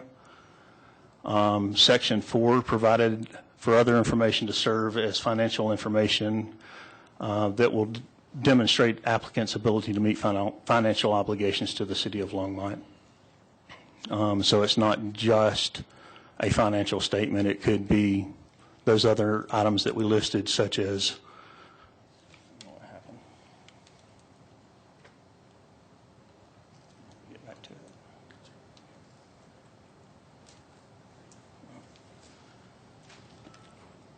other items such as a business plan that had financial information tied to that. Again, throughout the document, we changed through the fence operator to non-airport based operator. Clarified that companies shall have in its employee trained personnel, but not necessarily have them on duty during business hours. This would allow for lunch breaks, errands, etc. Section 7, we added the word inspection to the statement of concept and also clarified that the sale of aircraft parts and accessories would fall under this category, but is not required under this category. So if they didn't offer that service, then they weren't, it clarified that it wouldn't be required, but if it was offered, it would fall under this category. Also in Section 7, we clarified the company does not have to have parts on hand, but have access to parts. Section 8, we removed the word instruction and added clarification that appropriately rated personnel to ensure the renter is qualified to operate the aircraft being leased or rented.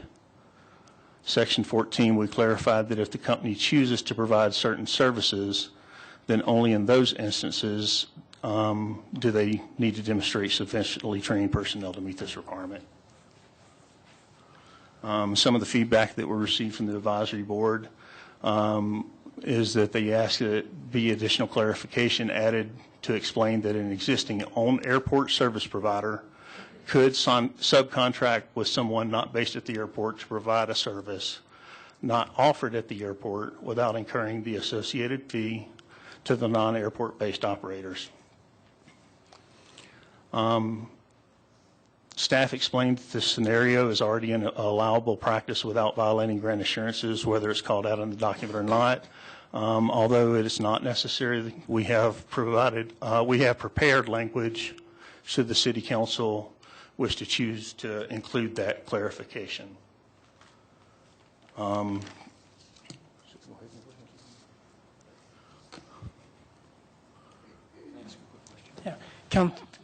First, Councilmember Christensen.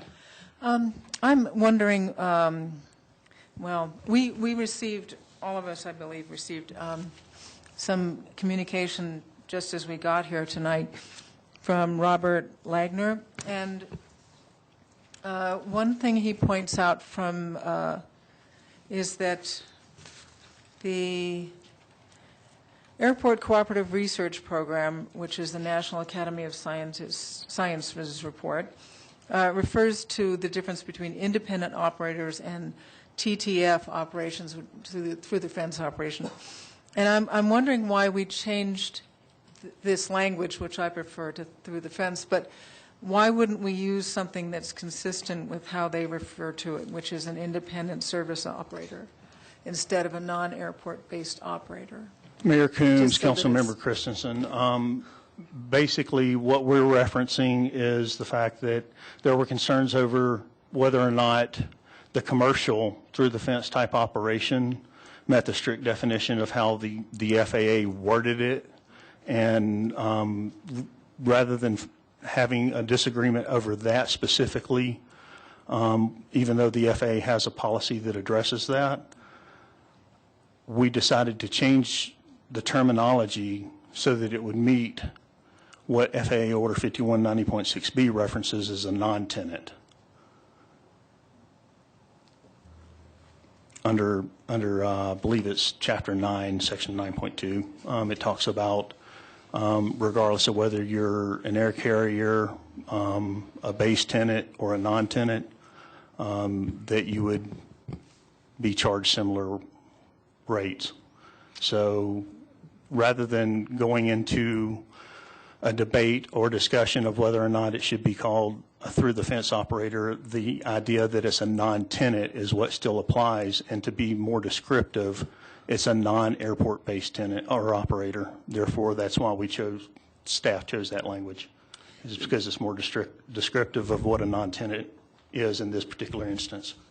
So specifically in 5196B, Chapter 9, 9.2A, when it talks about comparable rates and fees and rentals, the advisory circular states for facilities that are directly and substantially related to air transportation, regardless of whether an air carrier user is a tenant, subtenant, or non-tenant, the sponsor must impose non-discriminatory and substantially comparable rates, fees, rentals, and charges on all carriers and users that assume similar obligation, use similar facilities, and make similar use of the airport. So that's the specific language. I mean, that's verbatim from the document itself that David was referring to. Councilmember Bagley?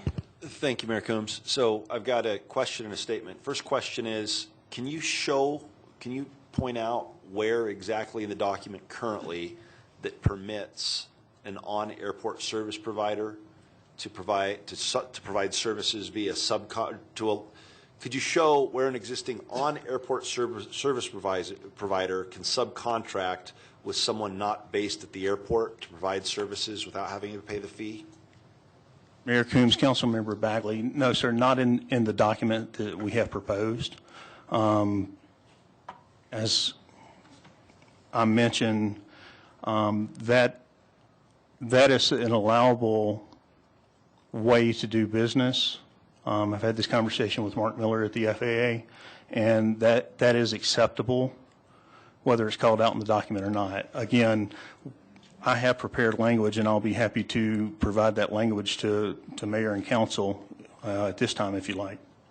That would be great. And then before you present it, just for my fellow council members, so this week, the Vance Brand Hangar Owners Association made an appointment and stopped by my office to talk to me.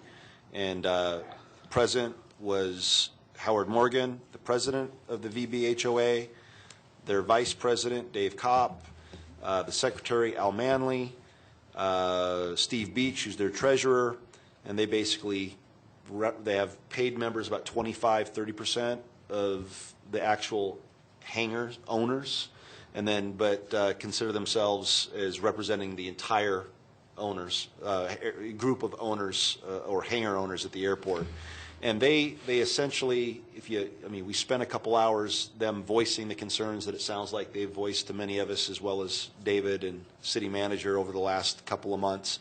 But at the end, they really said, look, at the end of the day, there's two things that we really want, and we won't be happy, but we'll live with it, and we won't carry pitchforks and threaten to burn people. One of them was this provision that basically says there's several people with older planes, specialty needs, and essentially paying $350 whenever you need somebody to come in and do something that the airport doesn't offer will make it harder and more expensive to actually maintain a hangar, have an airplane, and use the airport. So this was one of the things that they said that one of the two that they wanted and respectfully requested that we add into the document in order to make it amendable to them. So I wanted just to point that out before you continue. Thank you. Thank you, Mayor Coombs. Councilmember Bagley. So under Section 19, which addresses the non-airport-based operators and non-standard specialized aviation service operators under the statement of concept, we currently have the wording NABOs and NSASOs must obtain a permit from the airport manager in order to operate on the airport. Such an operator does not meet the definition or requirements of an FBO or SASO. The proposed language that we've drafted starts here. However, if an on-airport FBO or SASO does not provide a particular service, the FBO or SASO may subcontract with an off-airport provider or NABO. And in such event, the NABO or off-airport subcontractor is not subject to the fees under this section. All right, thank you.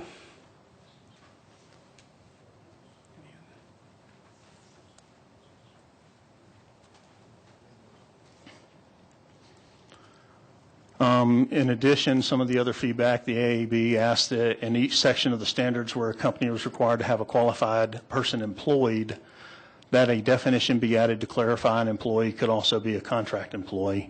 We did have some significant discussion on this, and we did explain that we were under the distinct impression throughout our many discussions that it was not desirous of placing such limitations on providers and would better be handled on a case-by-case basis if there was an issue. And this is because of the requirement that it is a qualified person must be employed rather than stating that they are an employee.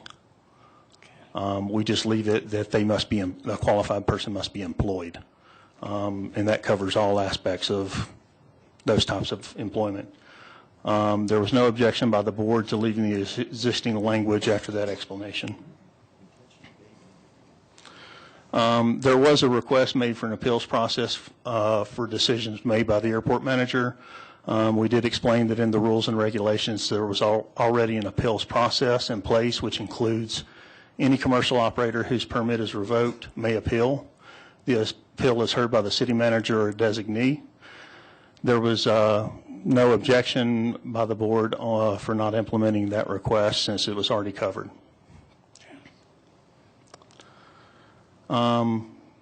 Again, on the document changes that we've made between the two documents, there's been approximately 130 changes made to accommodate those concerns, and changes to ensure every own airport service provider can meet or exceed the proposed standards without those additional costs.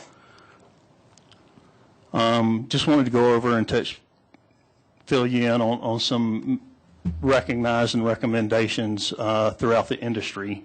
AOPA produced guidelines for establishing minimum standards and recognizes that. And off of their website, the FAA urges airport sponsors to establish a reasonable minimum standard that are prevalent to the aeronautical activity being proposed. The minimum standards are intended to protect the level and quality of services offered to aircraft owners, pilots, and the public at large. I'm sorry, AOPA is Aircraft Owners and Pilots Association.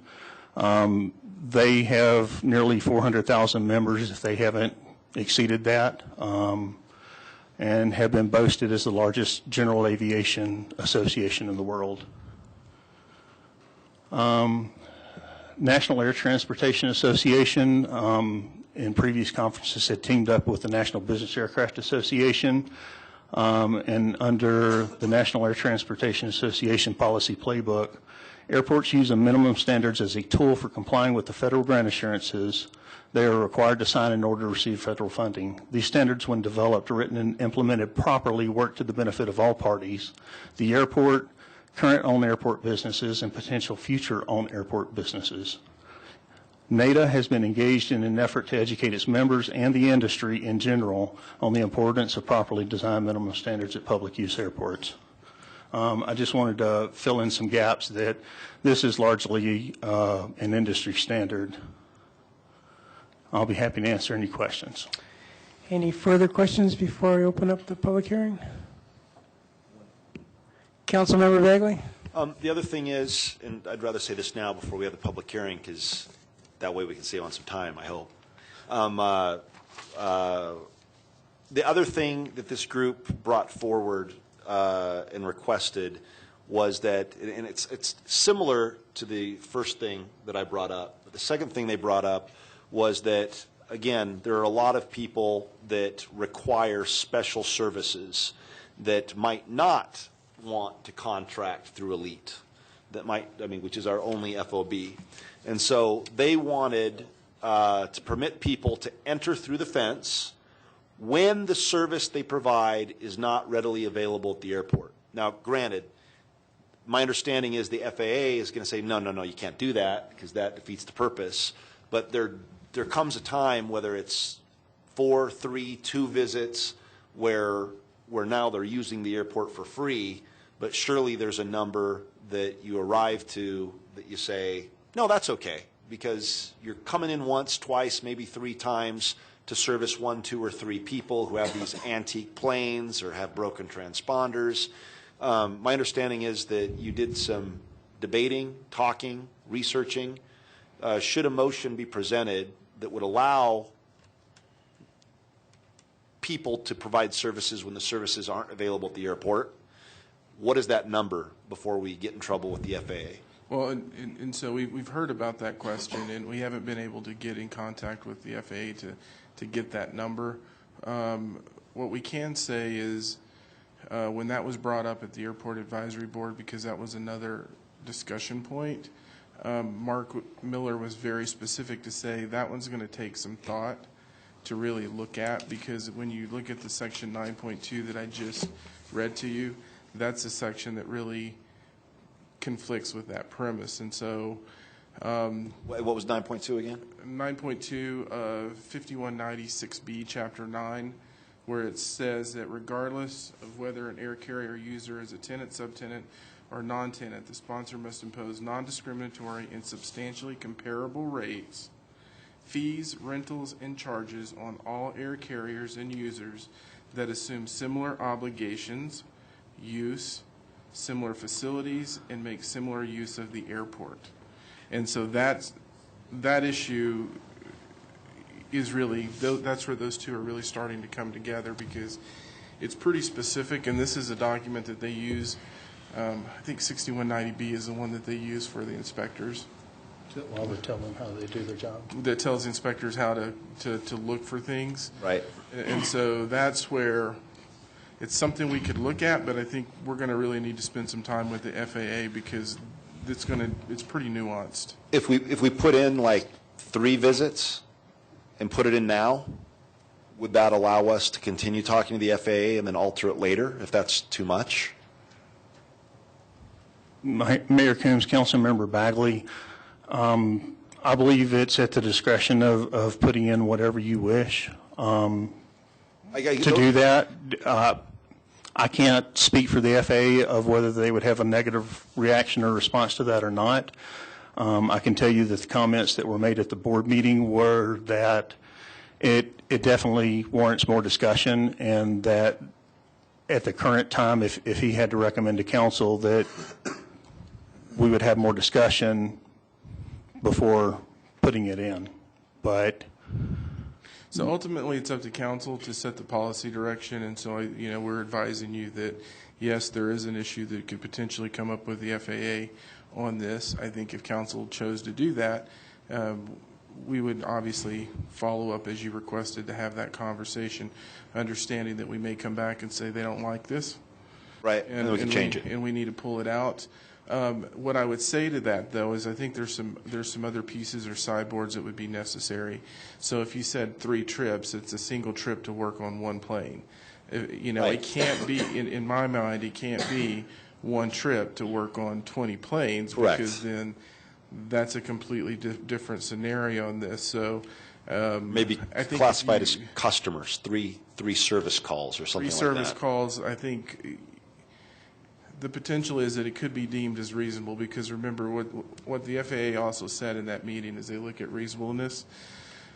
And one of the examples that Mr. Miller gave in that conversation was that if you're leasing land and somebody was starting a business, you could potentially give them a year to meet the requirements. But they have to meet the requirements within a year or so. They can't continue to not meet the requirements, and I think Councilmember Moore was in that, and I think I'm paraphrasing that correctly. So there's a reasonableness piece to this that has to come into play. I think if council said 3 service calls, there's a chance it could be deemed reasonable by the FAA. There's a chance it couldn't. We would just need to follow up, and if they don't deem that as reasonable, we would need to bring that back to you and pull it out of the minimum standards. Okay. So the reason I bring it up is because with these 2, I know that you've taken a lot of heat. I think most of it, the vast majority, has been unfairly directed at you. I think that the changes that you've implemented, the talking and the discussions that you've had, where we started and where we are now is, I believe, far more digestible than it was. But I think that these last 2 changes would get the ball over the goal line and would go a long way to eliminating the vitriol and the anger and the anxiety that I think some of the airport tenants are feeling right now.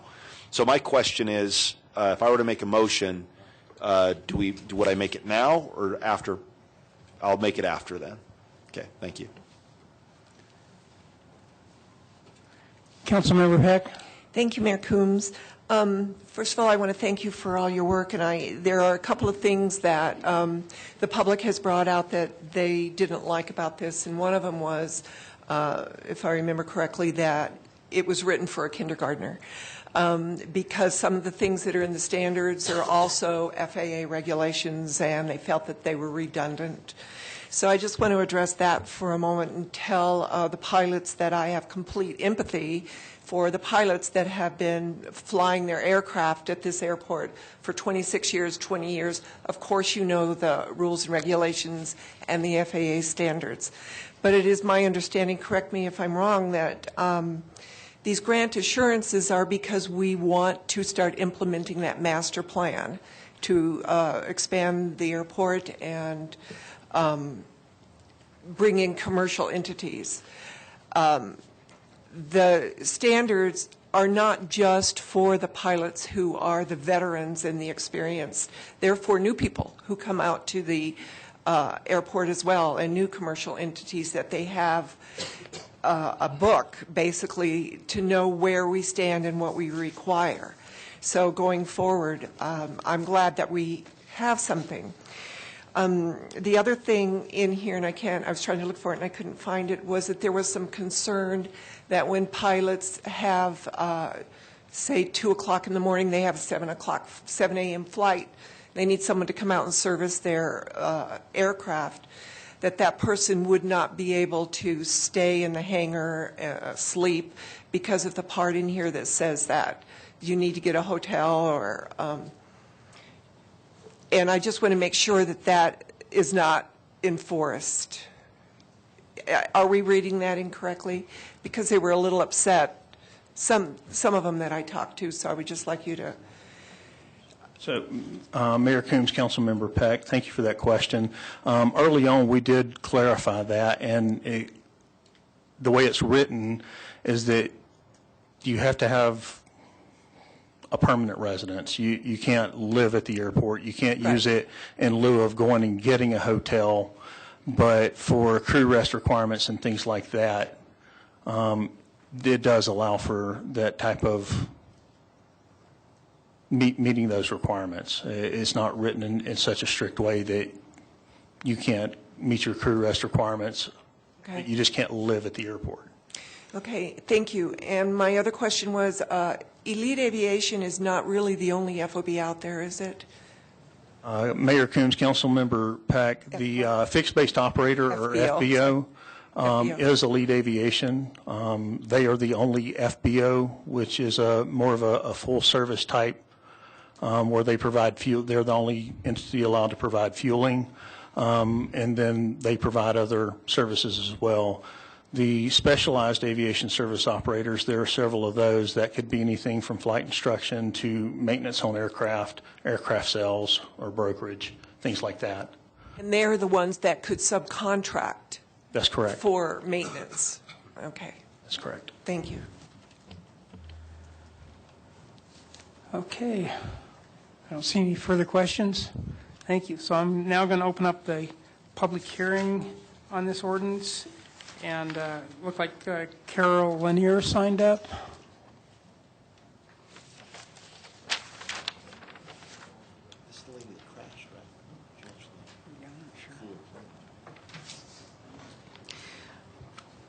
Carol Liner, 1233 Wagon Wheel Court, Berthoud, Colorado, and a business at Longmont Airport.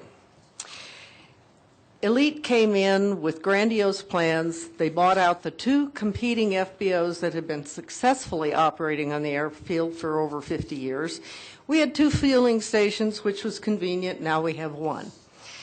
I find that the government bureaucrats tend to enact laws and ordinances that seem like a good idea at the time, but often have unintended consequences.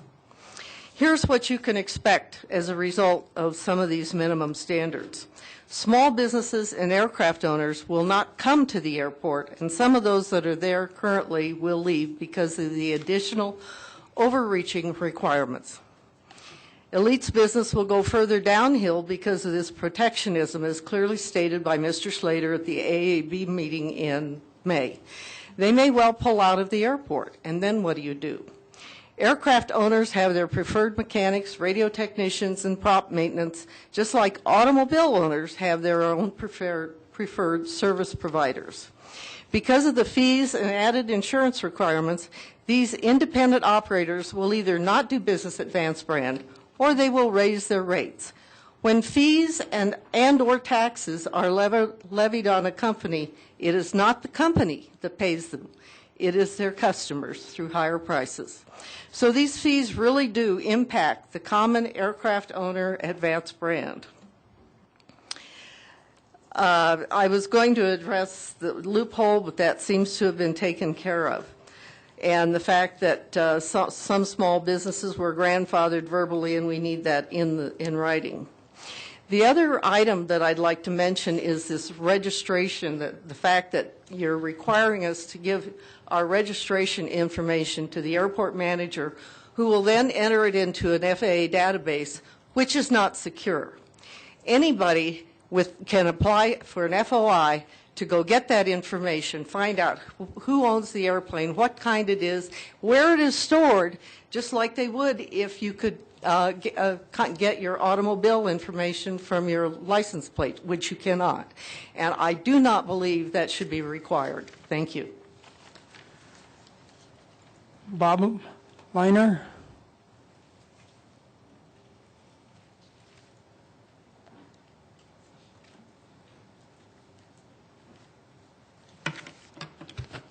Bob Leiner, 1233 Wagon Wheel Court, Berthoud, with operation at hangar H-17 at the airport. We do two types of operations, basically aircraft storage, and we sell supplies for people who are covering fabric airplanes, paint and such. I want to be a little reactive here.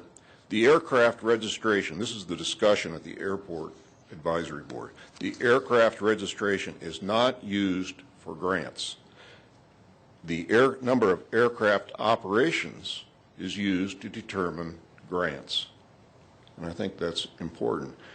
But it is put at risk, as Carol said. Talk about grant risk. It was discussed what the likelihood and what the process was if there was a breach of the grant assurances. And the bottom line of that was there had been hardly any instances of grants being yanked or pulled. And there is an arbitration process, so it's not a big risk. There's also an exclusivity requirement in 5190. And by protecting elite at the exclusion of other operators, that I believe is a risk of being found in violation of the exclusivity. ADO was the only group within FAA that was invited in. There is, in some of the documents, and I can't tell you what document number, suggestion that you submit your minimum standards to ADO, and they will consult with the two other groups, FSDO and ATC. FSDO is the group that regulates the maintenance of aircraft. ATC, the operations, which would be traffic patterns.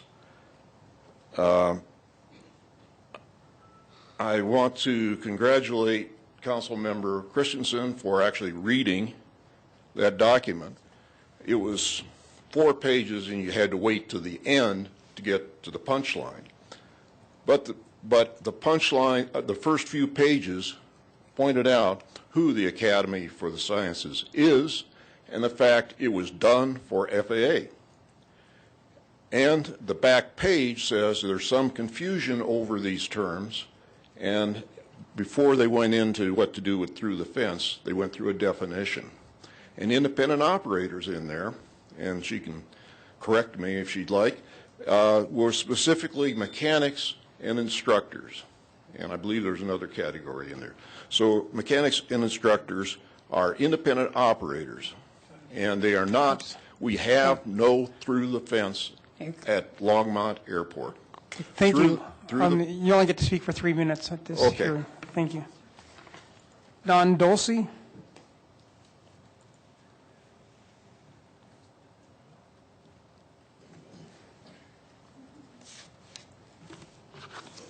Don Dulce, 314 Bristol Place, Longmont, Colorado, Chairman of the Airport Advisory Board.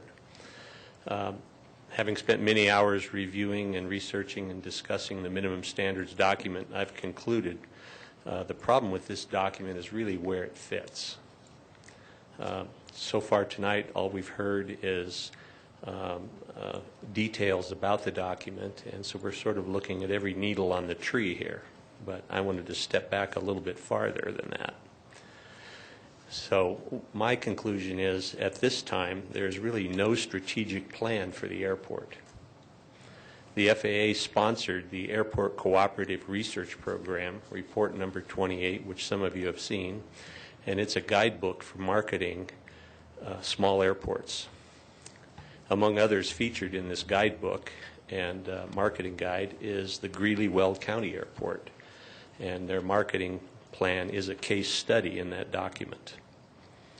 This 176-page document, in this document, minimum standards are not mentioned in any way as a tool for attracting business. Instead, the report details the steps to be taken to put together a focused airport marketing team which evaluates the strengths, weaknesses, opportunities, and threats facing the airport, utilizing input from the stakeholders, users, and the surrounding community. Then a target audience is determined, and incentives to encourage them to relocate are developed, and then the effort goes to try and attract these people to the airport. I feel that when there is enough interest in businesses to relocate to the airport and it becomes necessary to consider turning some of them away, then the minimum standards would be a very useful tool. However, this is not the case at Vance Brand Airport at this time. So I recommend that adoption of the minimum standards be tabled at this time and reconsidered when it becomes necessary as a part of the strategic airport marketing program. Thank you. Al Manley?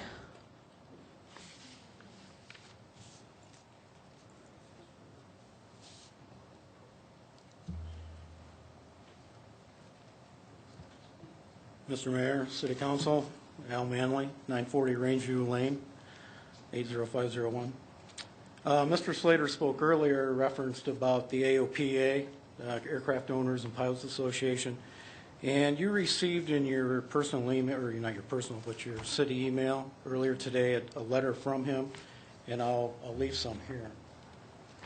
But I would just like to share an excerpt from there, from that AOPA manager, Adam Williams, of the airport policy for AOPA.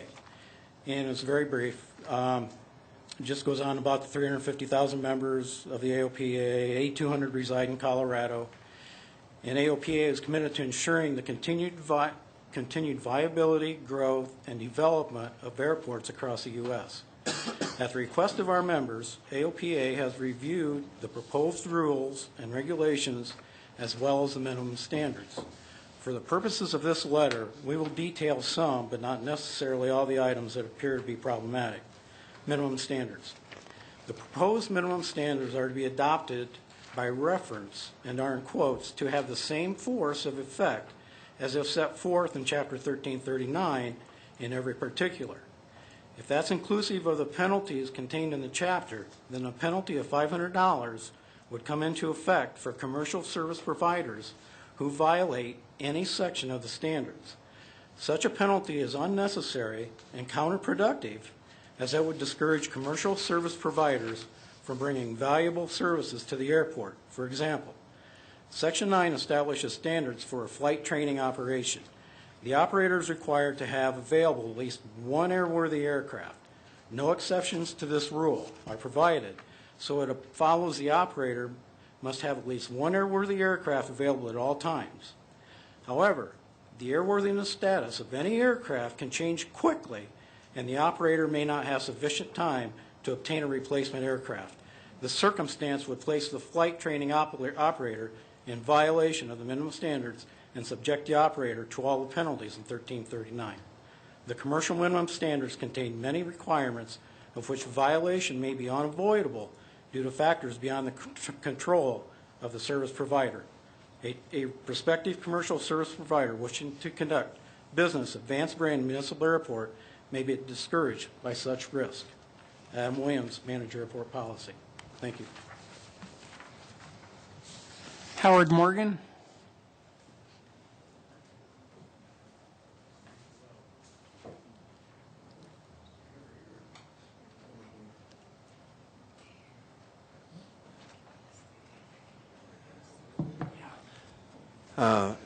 Mayor and council members, Howard Morgan. My address is 1932 Amethyst Drive, Longmont. I've been in professional aviation for well over 50 years. I may not look that old, but I am. We've got what amounts to a PhD in aviation from my experience. And at the last meeting, we had several people, not necessarily the council members, say that the people on the airport have no rules. And I think that's an affront to everybody on the airport. In fact, everybody, including pilots and mechanics. We all go by the FARs, which is very extensive, small print, and nobody wants to violate an FAR because their license could be in jeopardy. So to say that we have no rules is just ludicrous. The hangar owners and airport users would like to see some positive action from the management here. We've been hung up on this rules, regulations, and minimum standards for way too long, and they're way too extensive. We feel that it's going to deter anybody from wanting to be on the airport. It would me if I was coming here now. I came here 20-some years ago because it was a nice airport and it had minimal management, although we had good management. So I would like to have you take a look at this AOPA letter and go through these two documents and make some improvements so that we can go on and do some positive things. Thank you. Betsy Engelking.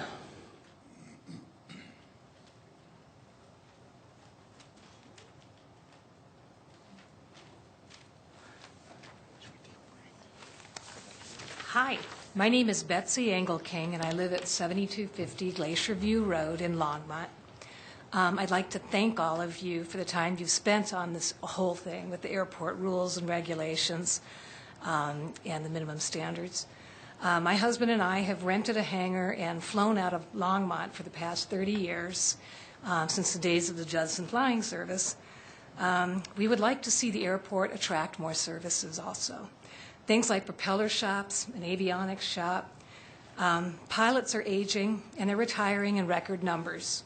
We need to foster new pilots, and they need to start at this local airport level. You see them every weekend parked along the airport road, sitting out in the hot sun at that little picnic table, watching the planes take off and land. Let's bring them into the airport and welcome them with a sit-down restaurant. What a concept. That's where everybody flies to. Everybody comes to the airport that way. Who knows, maybe even a gift shop. I think a $350 per year permit fee in the minimum standards document is too high to attract new businesses, and it's too steep to retain the few small businesses we currently have. $350 per year for an independent flight instructor is too steep and will only be passed on to the young student pilots. I would like to see the permit fees in the minimum standards document start at a much lower sustainable level to attract new businesses and to keep our current businesses. Thank you. Ron Krenzel.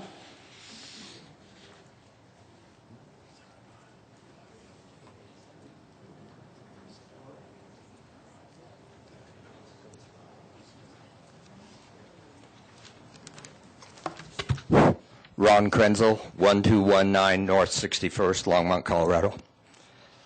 You know, I'm concerned. How did we get here?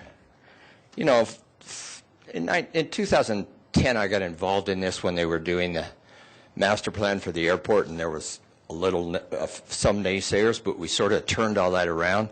And then we met this group called Quiet Skies, which has been the most negative, detrimental thing to the city of Longmont and the airport that ever existed. And you've felt the brunt of all that. But what's more interesting to me is you've had 250 people sign a document. You have had endless people come up here and complain about a poorly written master plan and rules and regulations, and yet we're sitting here and you're on the verge of, I hope, listening to us and not passing it and getting some more input and doing what's necessary for the Longmont Airport. This is a small business. It's $400,000 that's contributed totally by the people sitting in this room and use the airport. You have what is your responsibility? It's our responsibility. We're here to make this airport good. In this entire time, I've never seen anything promoted to make the airport a better place. Approximately 74% of the money that comes to the airport is paid in administrative fees and salaries. That seems a little crazy. We have to get volunteers to paint the signs at the airport. That seems a little out of reason. We should do better. Only $5,000 was in the budget appropriated for maintenance at the airport. Where did the minimum standards come from? It was never a part of the master plan. It's never mentioned.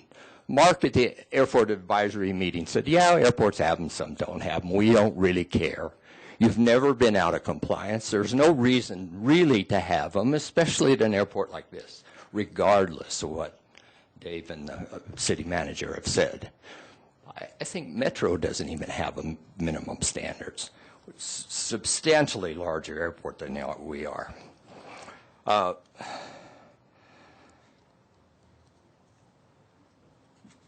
Where did it start? I think Elite is where all this started. And I think Quiet Skies is where this started.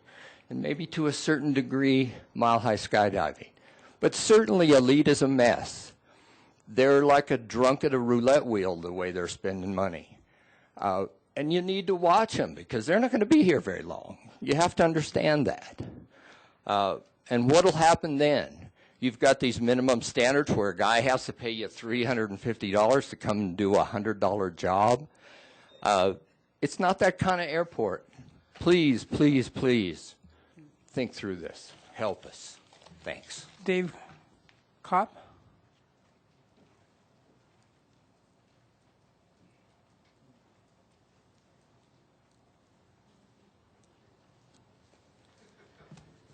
Good evening. Dave Kopp, 229 Airport Road, number 13.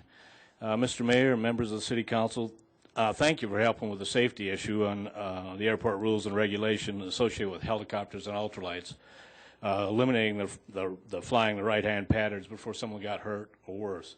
What's amazing is that took 5 months. I gave this to David 5 months ago in his first presentation on this thing, and clearly we've had 2 very close calls because they were following some of the stuff that was put out. So thanks for that help. But we still need help on the minimum standards.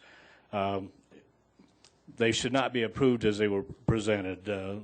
You've understood the changes that AOP has already sent you a letter on. In addition, here's a couple others. Why not lower the annual permit fee that you're asking from $350 down to $25? That's the exact same price that Metro charges.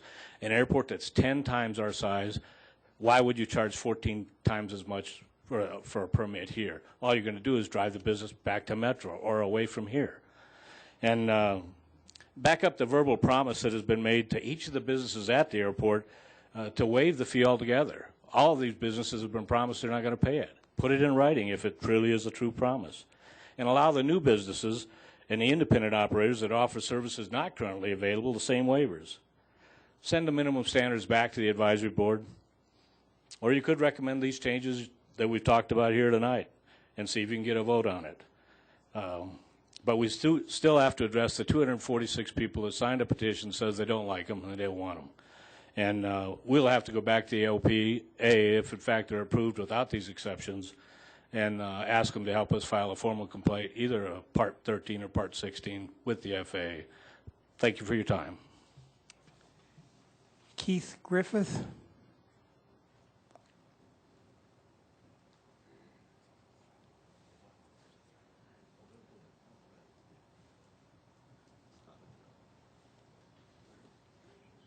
Good evening, Keith Griffith, 7066 Johnson Circle in Niwot. I'm here to oppose the current version of the minimum standards. Longmont Airport is an enterprise fund, which means that its operations are essentially self-sufficient. In a Times Call article last July, David Slater and Sean Lewis stated, and I quote, "Our airport requires no subsidy from the City of Longmont as airport tenant and user fees pay 100% of airport operations." End quote. The tenants are the investors who have put their private capital into the construction of all of the buildings that exist out there, except for a single old building owned by the city. Less than 15% of this lease revenue that sustains the airport is due to commercial operations, with over 85% being private aircraft owners like me. With the singular exception of Elite Aviation, I know of no airport tenant or user who favors these minimum standards.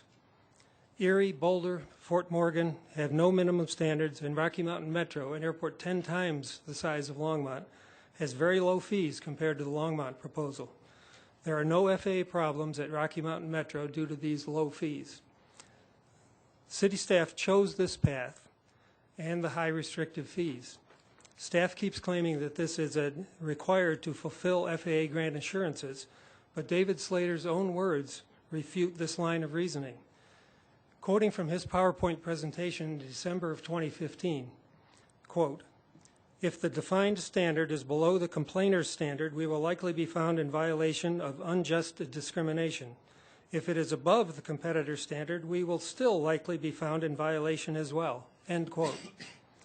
Having minimum standards is no safe harbor against grant violations. The best course of action is to return both documents to the airport board for continued work with the stakeholders. The sheer quantity of staff modifications since the first reading is ample evidence that they still need adjustments. Failing that most sensible course of action, please consider these 3 specific amendments, which I'll hand out to you in a moment. They are: first, in order to compete with other area airports, reduce the NABO fine, and I use that word advisedly, from $350 to $25 to match Rocky Mountain Metro Airport. Secondly, put in writing the verbal assurances that FBOs and SASOs can subcontract without incurring that NABO fine. What David described here, and from what I heard as it quickly went by, I think that wording is appropriate and proper. And third, for services not offered at Longmont, allow aircraft owners like myself to make their own arrangements for subcontract services without forcing them to go through the FBO or a SASO as a gatekeeper. We currently have this freedom, and we truly take exception to being forced to do this and comply with this new restriction. Thank you. Jeff Bowman.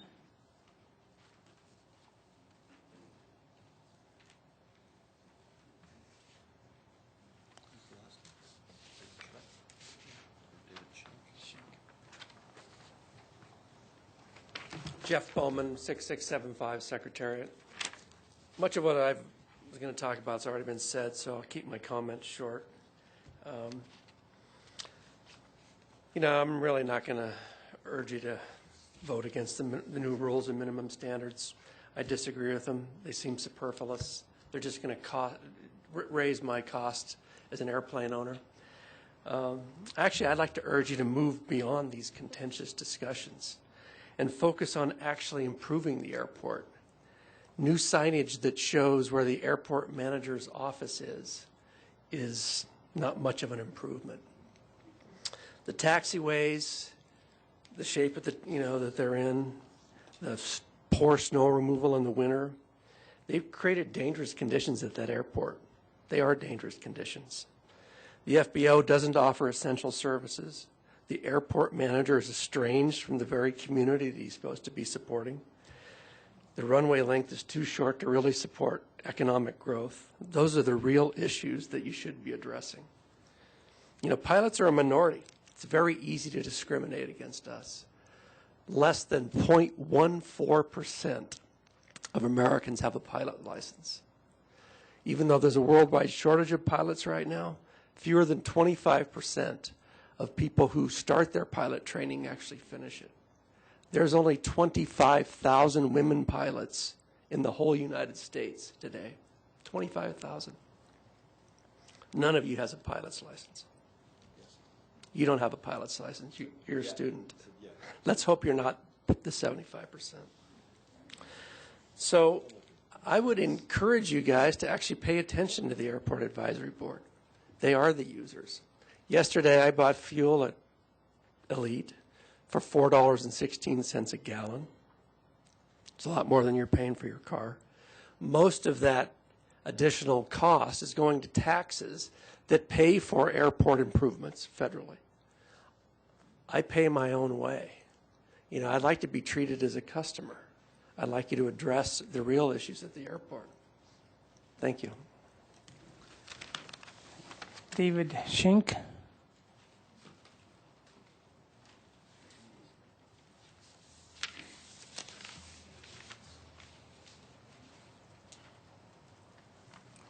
David Schenk, Box 464, Longmont. Recently, members of the council attended a celebration at the airport celebrating the 70th anniversary. Spoke about what a wonderful asset it was. Shortly, you're going to probably pass the rules and regulations and the minimum standards. Those will only hurt that wonderful asset that we have at Vance Brand. Minimum standards requiring hours of operations, square footage. We could use an avionics shop. Probably not full-time. There's not enough avionics on the airport to justify a full-time avionics shop. But if I would rent him a desk in my hangar, and he could come out there for maybe 4 hours every Monday, we could support that. We can't support what's in the minimum standards, so we're not going to get it. Some of you people think that we're a bunch of spoiled rich kids out there. We're not. Most of us give up a lot so that we can afford to fly, because flying is so important to us. I don't know if any of you have ever experienced it, but if you haven't, you should. Most of the airplanes on the ramp out there are not very expensive. A lot of people think that you have to be really, really rich. There probably aren't 5 airplanes on that ramp that cost as much as a new pickup truck advertises for in the paper. It can be done at a reasonable cost. I think it's sad. I know you guys have a big job. You're talking water, you were talking trees, you're talking a lot of stuff. But I don't think you have enough knowledge about the airport to be passing minimum standards like this, or the rules and regulations. For 50 of the 70 years that that airport existed, there were no rules and regulations. For the last 20 years, the rules and regulations were about 20 pages. Now we're looking at 40 pages. The minimum standards are just plain ridiculous. Thank you. Is there anybody else who'd like to speak at this public hearing at this time on this subject?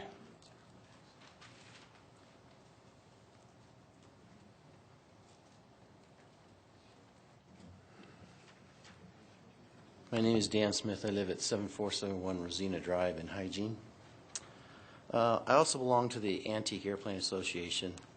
And something you don't realize when you put stuff like this into effect is that you are hurting the future. We have many students that have gone through our program, which now is in a hangar on the south side of the field that supports STEM and Boy Scouts and young pilots and all of that. It's a growth organization. We now have one of ours at the Air Force Academy. We have 2 that graduated from West Point not too long ago.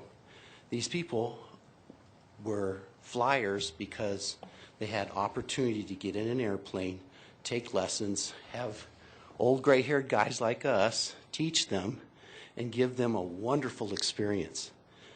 Longmont Airport is a wonderful experience. I come from the Los Angeles area.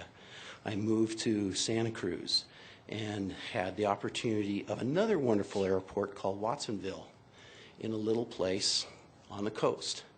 You have the same condition here. And I'm not telling you to take away rules and regulations. I think some of these rules and regulations are necessary. But the minimum standards have to be carefully thought about because you're going to destroy the very commerce situation you're trying to encourage. So give it some very careful thought because how many times have you heard this many people get up and speak eloquently at this stand? Think about that too. Thank you.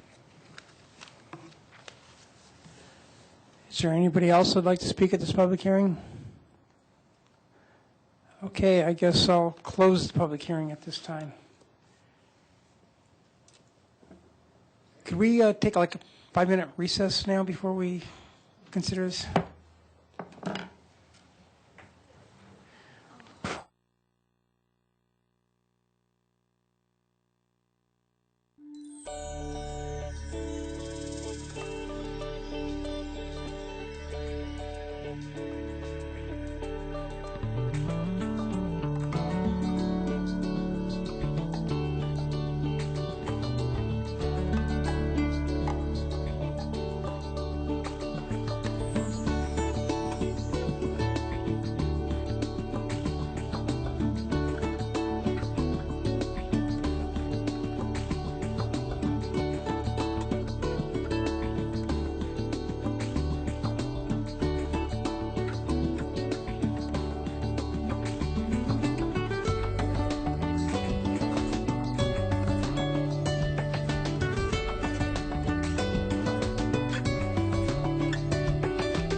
Okay, could we come back and resume our meeting?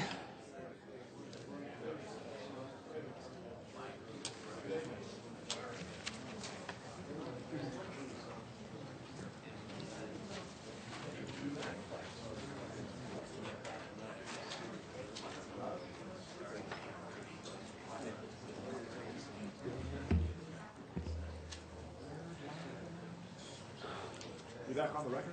Yeah, yeah, we're going. Councilmember Bagley. All right, thank you. I'm chewing on a gummy bear, so this comes up on YouTube later with all the hate mail.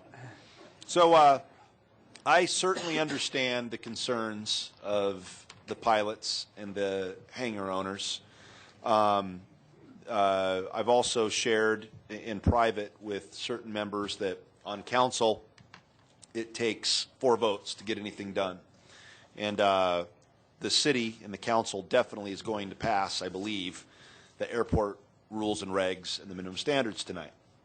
So the question I'm presented with is, do you vote with them and suggest some friendly amendments to what we're doing that would make them better? Or do you say, I'm sorry, not going to do it, I'm going to make a statement. I'm going to opt for the former. And they're not all bad, and I do agree that sometimes we have unintended consequences as government when we do things, but I'm hoping, I'm not saying believing, but I'm hoping that these will be kind of seen as new businesses, as kind of like a neighborhood has covenants, meaning that when I bought my house, I wanted to make sure my neighbor was not going to paint his fence orange and blue every Bronco season, or conduct oil changes every day in his driveway. And I think, and in talking with David Slater and Harold and just everybody involved, the real goal of, I think, what we're trying to accomplish is parity. Now, parity doesn't necessarily mean fairness or workability, it's just parity. And so if you take 1,000 square feet, which my understanding is, and what I'm told, is about the average size of a hangar, you take away the airport hangar and you're left with 0.352 cents per square foot to lease land at the airport. And so by parity, what I think the city and the council is trying to do, rightly or wrongly, is basically say everybody's got to lease the space from the airport. 1,000 times 0.352 is $352, which comes out to more or less the $350 permit fee. Something to point out that makes it a little easier for me to do this is to also realize that most of the people here tonight will not be impacted by that $350 personally. Meaning, if hold on, I know, hold on. What I'm saying is, if you own a hangar and you're leasing 1,000 square feet, you don't ever have to pay your $350. And so, but there's 3 different points that I would like us to, I believe if we're going to accept all the changes, I would like to see 3 things included. 1, I would like to see us say that where safety is an issue, such as paragliding and parasailing use of the runway, no permit shall be required to use non-runway areas of the airport. 2, I'd like to see an additional change or amendment that says we direct staff to add in clarification to allow on-airport service providers to subcontract with someone based off airport so the permit or fee is not required. And then 3, probably most importantly, is to permit non-airport based service providers to conduct service calls when the service they provide is not readily available from an on-airport service provider. If we make those 3 changes with the instruction that David and Harold and the staff can continue talking to the FAA to determine what number, if any, should be added to the minimum standards. It's not perfect, but the people in the back wouldn't pay the $350 because you have hangars and you're leasing. And then the people who are coming through the fence have the option to either contract with Elite, a new FBO, even an SASO, and they would be able to continue offering service at the airport without financial detriment to those people sitting in the back of the room. So that is what I would like to move, that we accept all changes with those 3 additions. Could you go over the first one? I was a little puzzled by what you meant. So what I'm trying to do is, right now, my understanding is that we would be charging for paragliding and parasailing, not necessarily ultralights, but for paragliding and parasailing, and somebody correct me if I'm wrong, there's currently a fee to use the off-runway areas of the airport, the grass. However, if we charge them $40, they are completely entitled to use the runway, which would plug. No, I don't Yeah. think you're wrong. So what we could say in this is that the paragliding, what were the 2, David? I think it was the paragliding and powered parachute type operators. Cannot use the runway. Yeah, we don't want Cannot use the runway. There's already there's already a public use statute or ordinance that addresses the public use fee for So we would those basically areas that are unleased. So we can do that. Say that they're not allowed to use the runway. That they have to obtain permission before operating on the airport. Right. But what I'm saying is that if I'm in my power operated parasail or whatever you want to call it, and I want to land at the airport, and I'm coming up from wherever. You can't land on the runway. It's too dangerous. No, it's too. That's my point. It's too dangerous, so they're landing off. But can you stop me from landing on the runway? I don't think you can. So I can't go out there and say you can't use the runway if you're doing an aviation activity. But what I can do is get the FAA involved to make a determination if it's safe or not to allow us to implement something that would address that specifically. So John Putnam, who is our aviation law consultant, had worded it originally in such a way that all those things had to have permission to operate on the runway. There was offline discussion between the chairman of the advisory board via email to me that there was some concerns about having to get written permission from the airport to do all these things. So that's when we made the recommended edits to adjust it just for the movement area. However, it was previously worded that you had to have written permission before operating on the runway. Written permission before operating on the airport. One that's consistent with the Longmont Municipal Code that deals with the public use areas. Okay. So that we know that they're there and we can collect that public use fee if they're operating off the runway. And we haven't found anyone that uses powered parachutes and paragliders currently that would get on the runway. But I would think that if you go back to the original wording that was recommended by Mr. Putnam, that you get permission from the airport manager before operating on the airport for those type of categories, then we would be safe.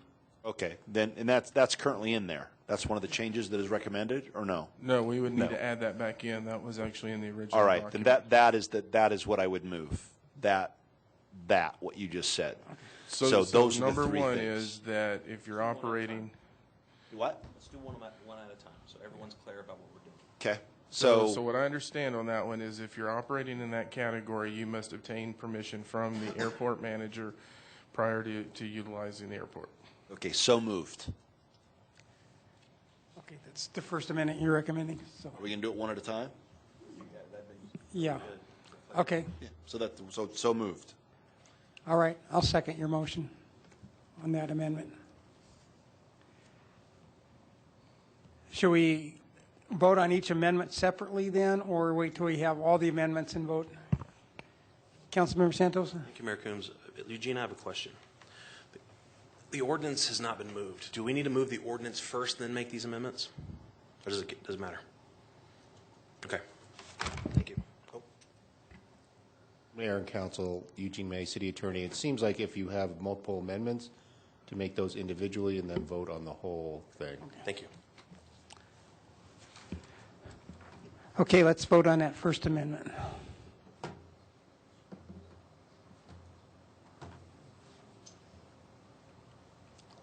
Okay, that passes 7-0. Councilmember Bagley. I would move that we add an amendment that states something to the effect. I move that we allow on-airport service providers to subcontract with someone based off airport, so no permit or fee is required of that off-airport service provider. Okay, I'll second that amendment.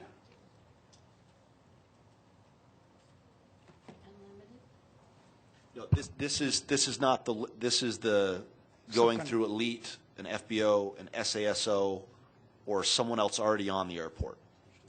That's what is allowed under the FAA regs today. So we're just spelling that out crystal clear. Yep. All right. That's been moved and seconded. Let's vote. Okay, that passes 7-0. Councilmember Bagley. The final change that I would move is that we permit non-airport based service providers to conduct service calls when the service they provide is not readily available from an on-airport service provider, with a specific limit to be set at a future date upon counsel, receiving counsel from the city manager and staff after discussions with the FAA. If I could make a suggestion, I think if you Please, put a Mr. Dominguez. I think if you put a number in that we could start from would probably be better. Yeah, like 3. Let's do 3. Okay. Let's do it again. All right. Permit non-airport based service providers to conduct up to 3 service calls when the service they provide is not readily available from an on-airport service provider. That's per Say year. again? Yeah. Without fee, yes. Per year. 4 votes, people. 4 votes. Councilmember Moore. So a couple things. How are we going to keep track of it? Second thing is it kind of offsets the previous motion that we did the clarification on the through the fence operators. So I don't know that this motion really addresses anything that's going to help the airport succeed and move these minimum standards forward. It just seems like you're kind of negating the previous motion by allowing this, and it's extra administrative burden, and somebody's got to keep track of it. So I don't know that I can support it. Councilmember Peck. Actually, Councilmember Moore stated what I was going to. When you're on this third one, when you say that they can provide 3 services or services 3 times a year without a waiver, are they going to have to go through an SASO or a FBO? Again, how would you know that? If I can jump in, I think I would recommend that if your goal is to not have the permit fee, you still require them to get a permit. That way, that is the mechanism that keeps track of it. Without that, there is no mechanism to keep track how many times folks have been out there. Yeah, that's a good idea to me. Still have to get the So that's not a problem. We could add the permit in there. The whole point, the difference is, I mean, if you have the difference is if you have a plane that is unique, and I see a lot of unique planes out there, and I don't know to what extent a unique plane would require, how many, let me put it this way, there are plenty of instances on the airport where 1, 2, or maybe 3 pilots would need someone to come in through the fence to fix their plane. And with just Elite and 1 FBO requiring them to, call and make an arrangement. If I ran an FBO, I wouldn't want to deal with all those people all the time. coming in once, twice, 3 times a year is, I think, okay. Whereas requiring them to buddy up with an existing business is going to make it so those people who provide those specialty services aren't going to come. And so, I mean, you could hear the scoffing from the people in the back that they're already concerned that, I mean, 3 per year, it's like, that's not going to help us. But it will help some. It's better than nothing. And so that is the intent of the amendment, to allow people with a specialty prop or transponder or old aircraft or whatever to call up the specialist. He flies in from who knows where, fixes it, leaves, and then comes back in 3 years. That's the idea, without them having to go through the hoop of, hey, yeah, Elite, yeah, my name's Sam Jones, and I'd like to come do some business on the airport for one guy next week. And they're like, yeah, I don't have time for this. I'm running a business. Oh, by the way, I'll charge you $500. Then I'll put you underneath me. Oh, it's just easier to call the airport manager and pay $350, which I don't want to do, so I'm not coming to Longmont anymore. That's the purpose of this proposal. So with your proposal, you still have to register that you're going to do this so you can keep track of your 3 visits, right? Okay, great. Councilmember Christensen. Well, I do think this is a good idea. I would actually prefer just lowering the fee to something like $25 or $50 a year instead. My concern is that the FAA specifically says it does not want to encourage monopolies, and yet that's what we have as a one fixed base operator. And this charging $350 a year really just encourages that and discourages the people who might have a Jenny out there and Elite can't take care of that. They may need several visits a year. I think this is at least better than the way it is right now. So I would support this.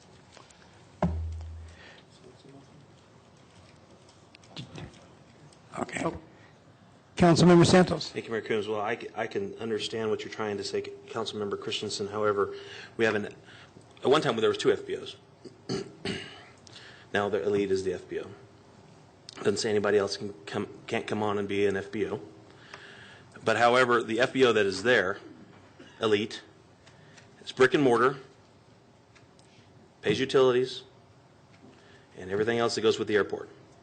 Anyone that comes in out from outside, did they register with the city for a sales tax license? Are they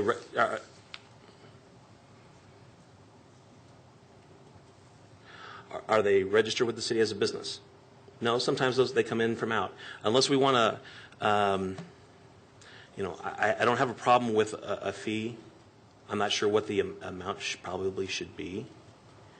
However, unless we're going to institute a employee tax, like other cities and municipalities do, what some council members would like to do for certain things, I think just a license of an amount, $350 may be the right amount, somewhere in the middle. But you have a fixed-based operator, that's what the terminology is, fixed base, that it has brick and mortar there. Councilmember Peck. Thank you, Mayor Coombs. David, this is for you.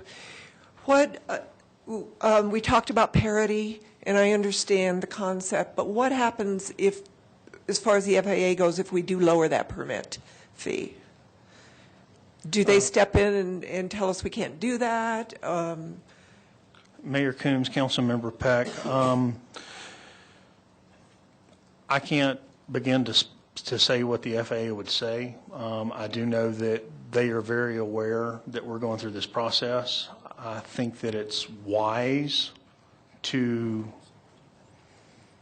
send the minimum standards and rules and regs after these amendments back to them so that they can see them with the amendments, so that they can make any comments pertaining to that.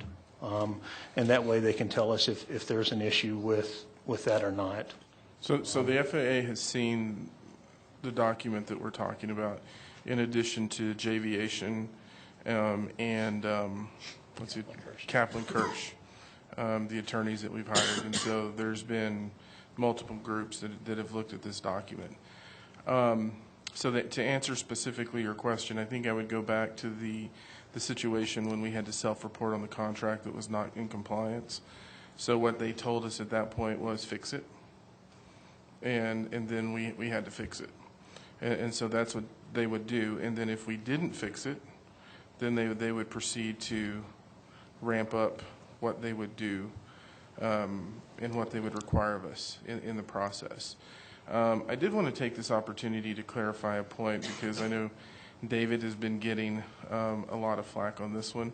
And I also wanted to say that part of why we're looking at this is when we were reviewing the contracts and had to self-report that we had a contract that was not in compliance with FAA standards, and we talked to you all about this. One of the things that I asked him to do was to look at everything we're doing at the airport, because once you self-report about non-compliance, you're on the radar screen. And at the end of the day, our responsibility as staff is to say, here's what the airport rules and regulations are, here's what they want you to look at in terms of minimum standards, and give you our professional opinion in terms of what we recommend. And so that's the process that we have gone through. And it was saying we just need to look at this because we found this issue. As I indicated, it wasn't the only issue we found. We also found that we were putting dirt on the airport as part of a project, a stormwater project, where we should have been paying a ground lease for it. So those were the issues that spurred the more in-depth look in terms of all the operations, and we're still going through some of that. Okay, thank you. Councilmember Bagley. Thank you, Mayor Coombs. I was just going to read it again to clarify, but just out of curiosity, the 3 number was me taking a temperature of fellow council members. Just out of curiosity, how high would you guys let me say and still get this passed? I heard 5, 10, 3. 3. Gabe? We're making sausage in second read. Oh, big time. But last time it was 11:30. At least this time we have time.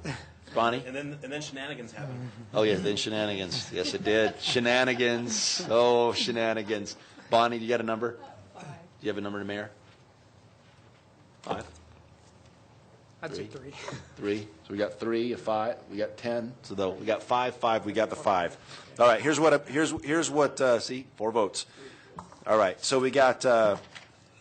We'd move that we permit non-airport-based service providers to conduct up to 5 service calls per year without paying the $350 fee, but still being required to get a permit when the service they provide is not readily available from an on-airport service provider.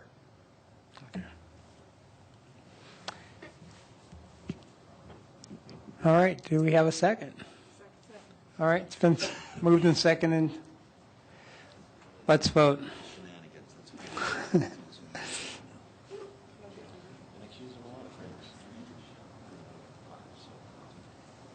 All right.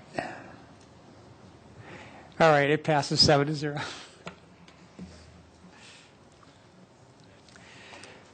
Okay, now we got the amendments all taken care of. Now we need to make a motion on the amended ordinance. Talk about price at all, or no? No. Councilmember Moore? Thank you, Mayor Coombs. I pass ordinance 2016-42 as amended. You move it? Okay. All right. Second. It's been moved and seconded. Councilmember Bagley? One final point of discussion, which was, so we right in the middle of that last amendment, Councilmember Christensen brought up, and other members of council recommended, what about reducing the $350? And then Mr. Slater said, I don't know what the FAA is going to do. And so given that the 1,000 square foot is what we're using, rather than looking at it in terms of total cost, is there a reasonable number less than 1,000 that could be argued to reduce to $350? That is my question for my fellow council members as well as staff. And if the answer is no, I'm just raising a question. Councilmember Santos? Thank you, Mayor Coombs. I think with what has been proposed, with the 5 and now the 350, it would be good to, I would recommend staff taking that to the FAA and getting feedback. If it needs to be lowered, that could come back to council. Either number can come back to council. I would look for guidance from the FAA through staff for council. I mean, if the FAA said that they'd be fine with $250, that'd be whatever. But Councilmember Moore? Just a comment, and that's that the FAA does have this document, and the $350 is in there. And my understanding is from the last Airport Advisory Board meeting, that seemed to fit the profile of what the FAA is trying to get done with parity. So.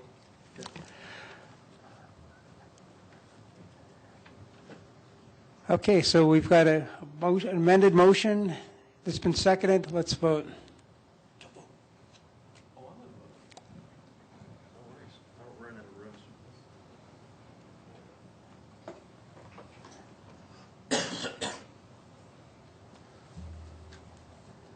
Someone hasn't voted? Oh, there it is. Okay. It's passed 7-0.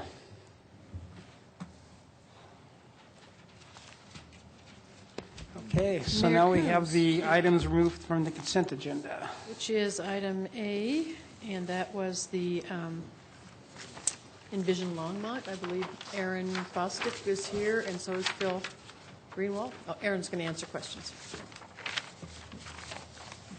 And it was Joan that pulled this.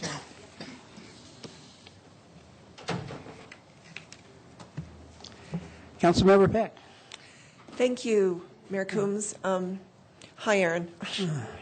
I wanted to ask these the last meeting we had when we had Envision Longmont, but the meeting ran so long that I didn't get to. So under the Envision Longmont plan, I'm referring to section 4.5, the man-made hazards. I noticed that we didn't have anything in there for monitoring the waterways and lakes and reservoirs for toxic spills and, for example, Union Reservoir, McIntosh Lake, St. Vrain Greenway, especially if we're going to expand that to have kayaking and people are going to be in these waters. You had mentioned that it's mentioned in the water survey part of Envision Longmont. Mayor Coombs, Councilmember Peck, we do have a water quality monitoring program. I might ask if someone from Public Works to provide additional information. I think that's something that the city already does and is, part of kind of our standard operating procedure, which may be why it's not specified in this section of the plan. It's certainly something we could consider, but maybe I'll let Cal provide a little bit more information on that. Okay. Good evening, Council, Mayor. Cal Youngberg, Environmental Services Manager for Public Works Natural Resources. We do have an ongoing monitoring program for the whole watershed. We monitor the upper watershed in conjunction with Northern Colorado Water Conservancy District, and we monitor at 6 locations throughout the city. Primarily we look at St. Vrain Creek quality and stormwater inflow quality issues. We also monitor Union Reservoir to keep track of the bacteria count for the swim beach. We don't generally do McIntosh or some of the other lakes, but we're looking at expanding our water quality program to encompass a little more of the watershed as time goes on. So that's an ongoing program. We've been monitoring St. Vrain Creek for over 20 years. We do have some information, a lot of information on both bacterial and other constituents in the creek, and we do have to meet the state's stream standards for recreation, which is one of the reasons we're doing that monitoring. So. I hope that helps a little. It does, and I was aware of the fact that we monitor it. It's just that in this Envision Longmont comp plan, I'm just wondering if it shouldn't be mentioned in there that we do this for hazardous, man-made hazards for whoever reads this plan, not just to assume that everybody knows we do that. Yeah, we will be talking about some of that, and as we get into the sustainability plan discussion, exactly. some of those things will be covered because those the water quality area was not a large part of Envision Longmont, but we're going to add some topics in the sustainability plan to help cover that. Okay. So that will hopefully reflect not only what we are doing, but the kind of things we're looking to do. So. Okay. And so I think we could approach that a couple ways. Envision Longmont, again, is kind of providing that high-level strategic direction, policy guidance, and vision. So we could certainly amend this policy section, this goal, and include something along the lines of what you've talked about. We could also look at it, as we are with several other topics, going into more detail in the sustainability plan. For example, there's also, I'm guessing, other plans that talk about our monitoring programs. And so there are many instances with Envision Longmont where we do go to those more detailed, specific documents for that kind of information.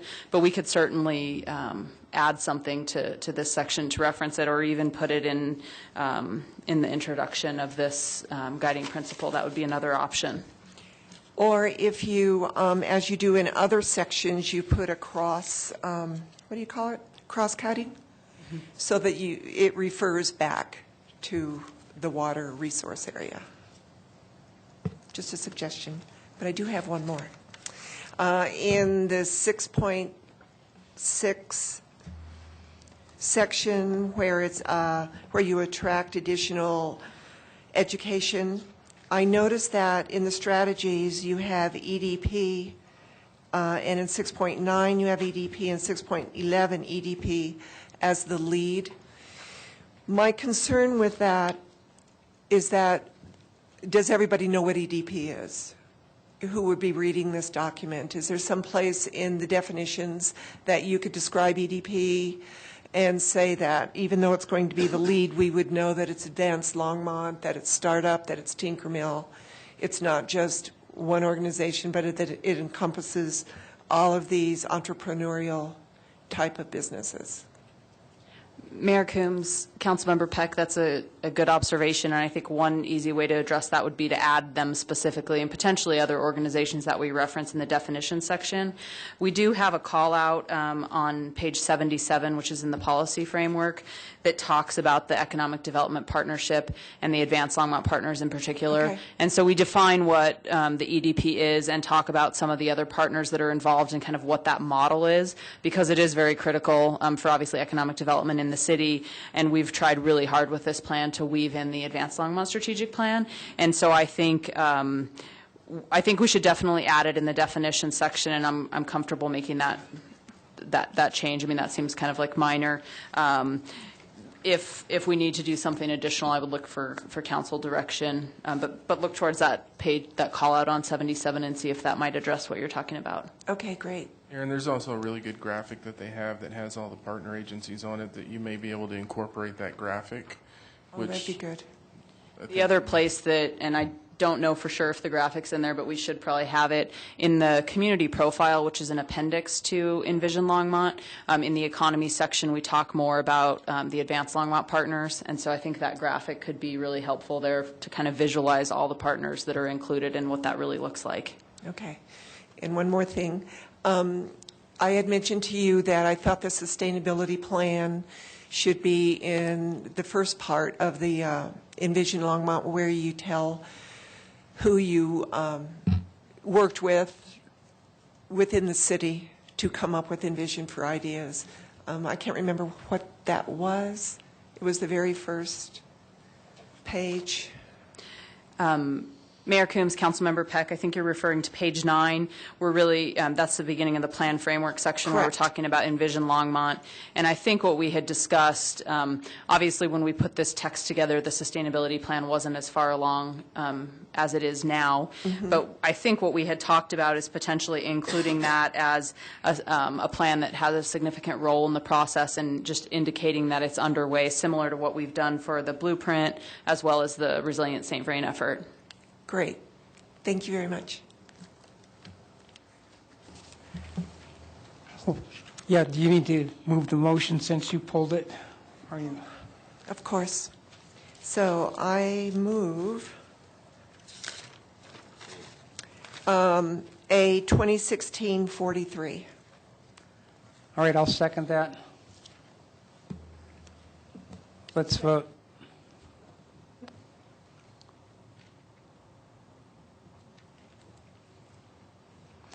Okay, that passes 7-0. Thank you, Aaron. Mayor Crooms, your last item is the general business status of sustainability plan update, and Cal Youngberg will present this item.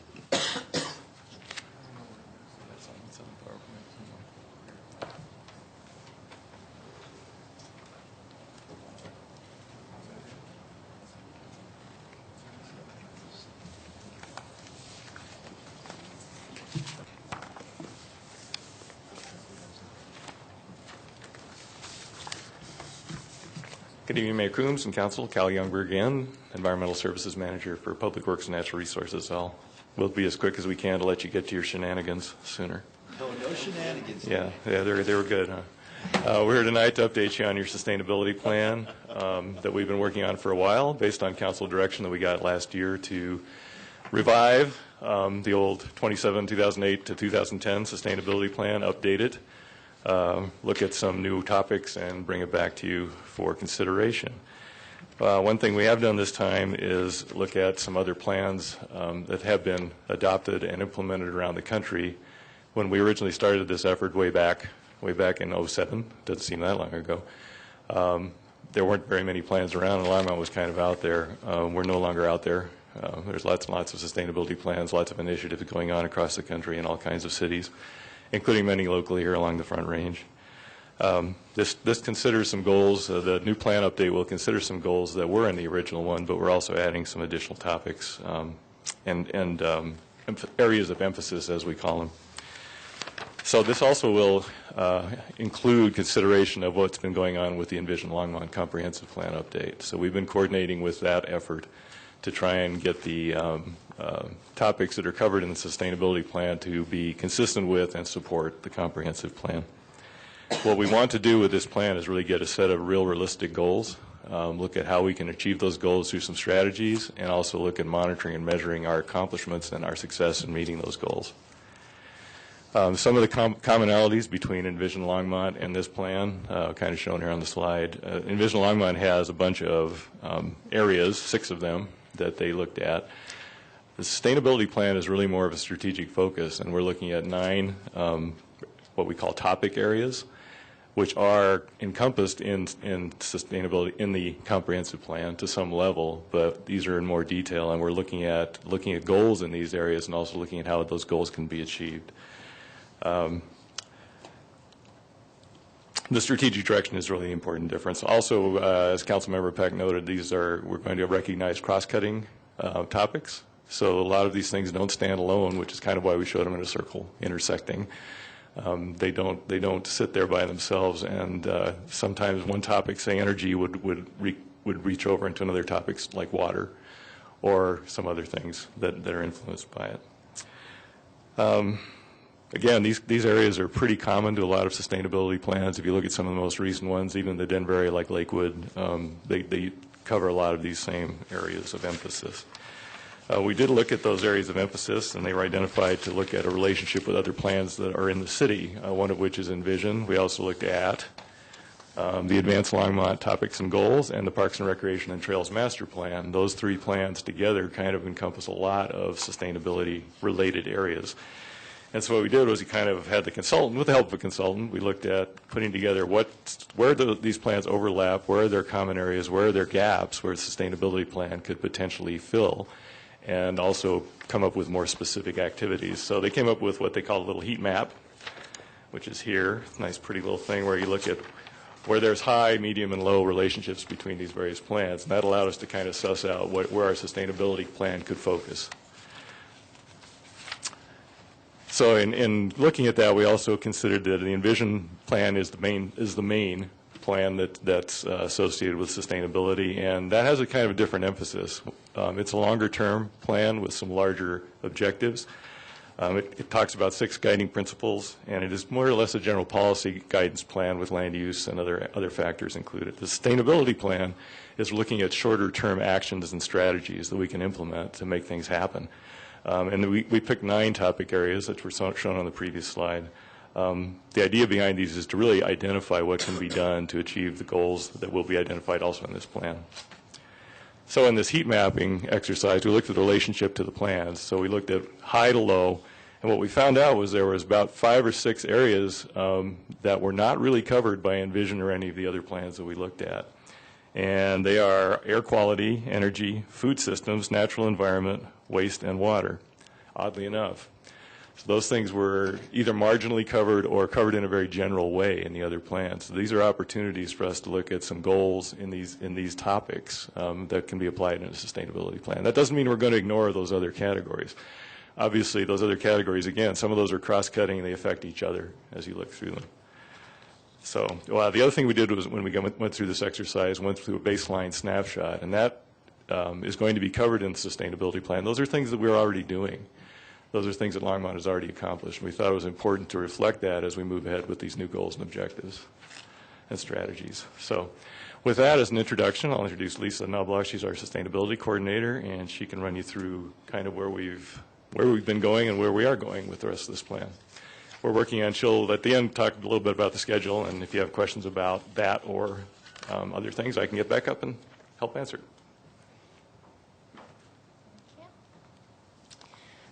Mayor Coombs and City Council members, thank you again for having us here tonight. I'm going to talk through what we've been doing as far as stakeholder outreach and then get into a little bit more of the depth around the plan framework and what might be encompassed around those topic areas that Cal was mentioning. So we've really worked hard to get pretty broad stakeholder input on this process and inform those topic areas and what we're calling the areas of emphasis underneath that. So obviously those are very broad topic areas. We can't cover everything within all of those topic areas. And to really understand what the priorities are for Longmont, we've had discussions with a number of different people to inform what are really surfacing as the priorities. So we've gone through a number of departmental staff interviews. We formed a sustainability advisory committee that has pretty broad representation from city staff, a number of different boards and commissions, and key community stakeholders that's met 3 times over the last couple of months to really help us determine those objectives and get into targets and strategies for the sustainability plan. We've conducted a number of citywide communications through the development of a sustainability webpage to house information about the sustainability plan. As it gets developed, we've developed a community survey that's both online that we've distributed through a number of sources and some hard copies as well to different communities to get broad representation on sustainability, visioning, and priorities. We've gotten information out through CityLine, City Talk, and Citywide News, social media outlets, and a brief article in the Times Call. We have 2 public workshops, one that we held on May 26th, and the second one that will be next week on June 23rd to get broader community input. And then we've had representation at a number of different community events as well that are listed there. And in addition, we've met individually to have broader conversations with a number of different key community stakeholder groups, again, to really understand what sustainability means for Longmont. The key themes that have come out of all of those conversations are listed here. Accessibility and inclusion is a big one, which we've heard a lot about through Envision as well. Local and regional planning and partnerships to really understand how we can leverage our resources across communities. Systems thinking and a relational approach to topic areas. So Cal was mentioning that earlier and really looking at how we can create strategies that have impact across those topic areas so that we're not looking at them in isolation, again, so that we can leverage resources and have greater impact. Sustainability in all aspects of decision making. Really looking at Longmont as a model for a genuinely sustainable community that looks at all aspects of the triple bottom line of sustainability, resource conservation, livability, education opportunities, community education and awareness around sustainability, and then a lot of focus on celebration of the culture and heritage and contribution of different populations in Longmont and really building on those community successes because there's a lot of work that's being done already that we want to highlight and build upon. So in this process, we've been doing, like I said, visioning with all the different folks that we've been talking to, and this is sort of a representation of a lot of what we've heard through that process. And with all of that feedback, we've come up with a draft vision statement for sustainability, which is an engaged community that promotes environmental stewardship, economic vitality, and social equity to create a sustainable and thriving future for all. As Cal mentioned earlier on, we also received a $15,000 grant through Boulder County to do branding and outreach around sustainability. So we're in that process now, working with a graphic designer around developing a logo and tagline. They'll be helping us put together an outreach plan as well. And this is kind of where we're at in this process so far. That's come to the top as the favorite of all the people that we've been talking to. There's still some edits that people want to see made to this, mostly that people like that circular leaf, except that the inside of it is too busy, so we're figuring out kind of how to modify that, making Longmont more prominent in the tagline as well. So we'll be working on finalizing that in the next couple of weeks. Moving on to the framework of the plan itself. This is what the plan currently is looking to encompass: an executive summary, the plan overview, which really goes through the development process of the plan, the sustainability topic areas, which will each have an objective, the areas of emphasis that we've talked about a little bit, and then potential future areas of emphasis, which will require some other level of action or allocation of resources before we can really focus on them. So we don't want to lose sight of those things that have come up, but we want to recognize too that, we don't want to lose sight of those areas of emphasis, but what we can really focus on in this plan being a more short-term plan. The sustainability and monitoring and management is a big focus. As Cal mentioned, this is a really action and implementation-oriented plan. We want to make sure that we have really strong targets and goals, and we have ways to measure those so that we can track our progress over time. We have tools for monitoring and evaluation so that we can revisit those and modify as needed. An appendix, and then other elements that are really going to be embedded throughout the plan is looking at those cross connections and linkages, focusing on the community voice, quotes, stories, and images, looking at case studies and what's being done in other communities, and then again the connections to Envision as well. This will be kind of the meat of the plan here, and this just sort of goes through these terms and definition of these terms so that we're really clear on what each of these areas is looking at here. So kind of where we're at now is that we have our 9 topic areas, as Cal mentioned. We have these areas of emphasis that have come to the surface around priorities that are listed here. I'm not going to read through all these, but you have these to reference. And the next step that we're looking at is really developing targets and strategies.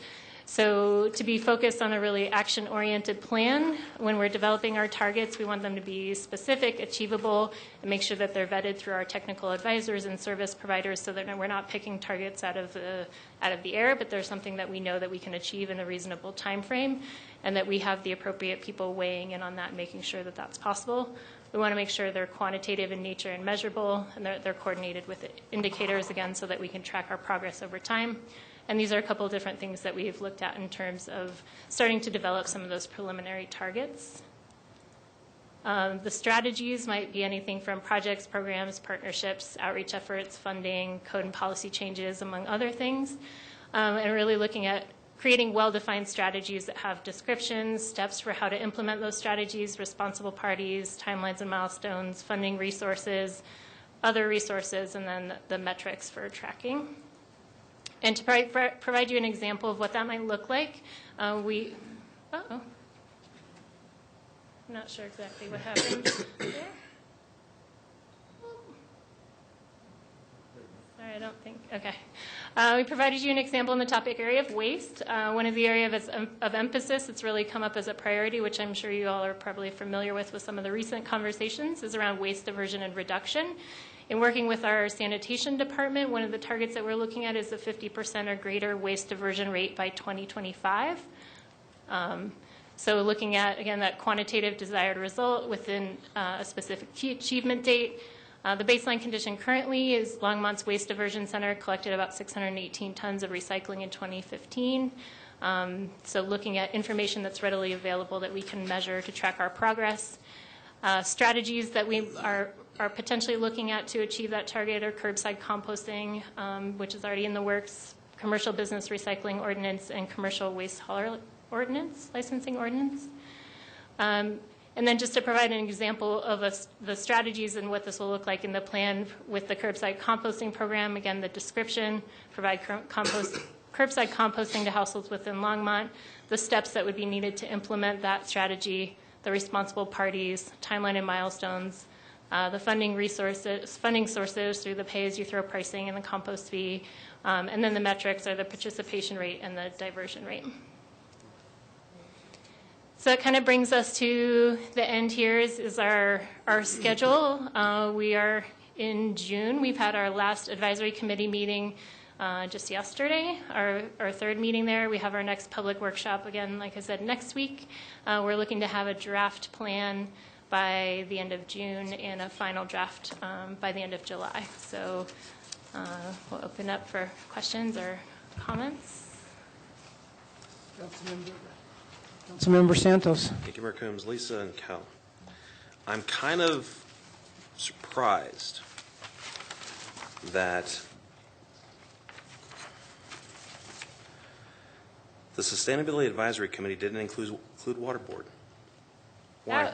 Yep. So that was because in trying to get this broad representation of folks and trying to schedule that meeting, all of the times that we had put out was conflicting with one or another board or commission. I had to go with the date that we had the most people that were available for those advisory committee meetings, and so what we've been doing in lieu of having a formal representative of the water board on the advisory committee is that I go to the water board meetings and have the same conversations at those meetings with the water board, and then take that information to the advisory committee and have that ongoing conversation back and forth. That's pretty awkward, especially under the sustainability plan topics and areas of emphasis. Water supply and management, watershed quality and preservation, and water energy nexus. That's the water board. I'm really disappointed that I can get that you went to the board. You came to the Senior Citizens Advisory Board as well, and asked for their comments. However, the water board is integral if you're going to have it be in the sustainability plan. I'm just to try to find if you're going to have that in the sustainability plan along with the others, the water board is integral to make time for them. I don't understand why. I'm just surprised. And to be clear, I have been making time for them, and that was a conversation that I had with the water board and with the staff liaisons on the water board of how we can make that work. And those areas of emphasis were very much influenced and partially determined by the priorities of the water board. And like I said, I've been going every month to the water board meetings and spending about anywhere from 15 to 20 minutes. And I think that's a good effort. However, the dialogue between board members, between the entire sustainability plan committee with an integral part of the water board, I mean, it's like we wouldn't have a council meeting. I mean, if somebody was not here all the time getting them information and saying, okay, this is what they said. It's not the same as like having a dialogue between the seven of us and them. I'm really disappointed with that. The other thing is we're only having 2 public workshops. Something of this magnitude, we're only having 2. And one at Left Hand Brewery on a Thursday night between 6 and 8. Could be a little loud. I would suggest before final plan is that we at least have 2 more public workshops. It says that we had 50 surveys done. That's to me, that's not enough. Again, this is a plan that council has brought back. We want broad input. I don't believe 50 surveys is broad enough, especially for those people that may not know this is coming and may have some input, positive and negative. You know, I know that we asked for this, and some members of council would like to see it implemented really quickly. Quickly sometimes is may not be efficient. I would rather have at least another stakeholder outreach, at least 2 more workshops, and some type of other survey, whether it's randomly sent like we do the survey for the end of the year, or something of that nature. So not just the folks that have always an interest in this has say, and that's my concern, is that we want this to be a very diverse and broad plan, but I don't believe we're getting all the input from all the residents. And I know it's difficult. I mean, we send a survey out, and you know, sometimes the best we can get is maybe 800 at best, you know, 20, 30% back. But I think an anonymous survey to the residents, however as many as can do, to try to get a good sample would be beneficial. Councilmember Peck. Thank you, Mayor Coombs. I agree with Councilman Santos, but it was Dale Rademacher who actually said that it would be good to have this done before we have our budgeting meeting in September, so that we can budget around some of the sustainability ideas. So can we spread it out further than the end of June? Is that possible, or are we set on that deadline? Councilmember Peck, Mayor, yes, we certainly can spread it out. We've been working on this rather rapidly, and we've had a very, very compressed schedule with a consultant, mainly because we thought that's what you guys wanted to see. We're more than happy to take slower. We're more than happy to get more input. I would like to point out that the number of groups Lisa has met with, and she's done a great job with this, is way broader and more extensive than what we did in the previous plan, a lot more. We're also getting some Spanish responses on our surveys, which is unusual. We usually don't get that. So that's also indicative that we are reaching some of the population. But I would agree that we would like to have more time. We'd like to spend more time to get a broader perspective of the community and what they really want. So we're happy to do that. Councilmember Finley. Thank you, Mayor Coombs. In your strategy example, the description, provide curbside composting to households within the city of Longmont. Then you have funding sources, pay-as-you-throw pricing. We were told that the pay-as-you-throw pricing had nothing to do with the paying for curbside recycling. As a matter of fact, we assured our citizens that it did not. So I find this rather disturbing. Thank you. I appreciate you calling out that confusion, and just to be clear, that is correct. And I think this was an example that our consultants put together, and that example was more to show the changing in that funding would not be going directly to supporting the composting program, but the pay-as-you-throw program would help to adjust some of the rate structures so that some people could reduce the trash that they're using and then use some of that funds to then pay for a composting program. So you're right. I'm sorry for that confusion, and I will make sure that is, and this is just an example. It's not the final one that's going out, but thank you for pointing that out. Councilmember Bagley. Thank you, Mayor Coombs. Lisa, I can only imagine the terror and trepidation of knowing that you have to show up at 10:30 at night to present to us clowns. So thank you very much for this. I think that I don't even want to say a great start. That implies like, oh, you've got so much more to do. I think it's great. I think it's tight. I think that I mean the wording that I saw and the lists and even the groupings. I was a little shocked that you've gotten so much accomplished. I don't know who else besides you and Cal are working on this, but it looks to me that you guys have made great progress. You're soliciting, you've got an advisory committee, you've got public workshops going on, and I think that the sooner we can get it done, the sooner we have something that's a draft. In the writing world, we used to call it a bad first draft. That bad first draft doesn't get to a point where you can start talking about it until it's done. And so I think that I can see why you've gone the way you've gone. I'm impressed with the way you've gone, and I think you should continue. Thank you. Thank you. And you too, Cal. Councilmember Christensen. Okay. But I just want to point out, this must be a really difficult thing, because you try to wrap your head around all the interrelationships, like, air quality and transportation. It's not easy to, figure out all the linkages because they're so many direct and indirect things that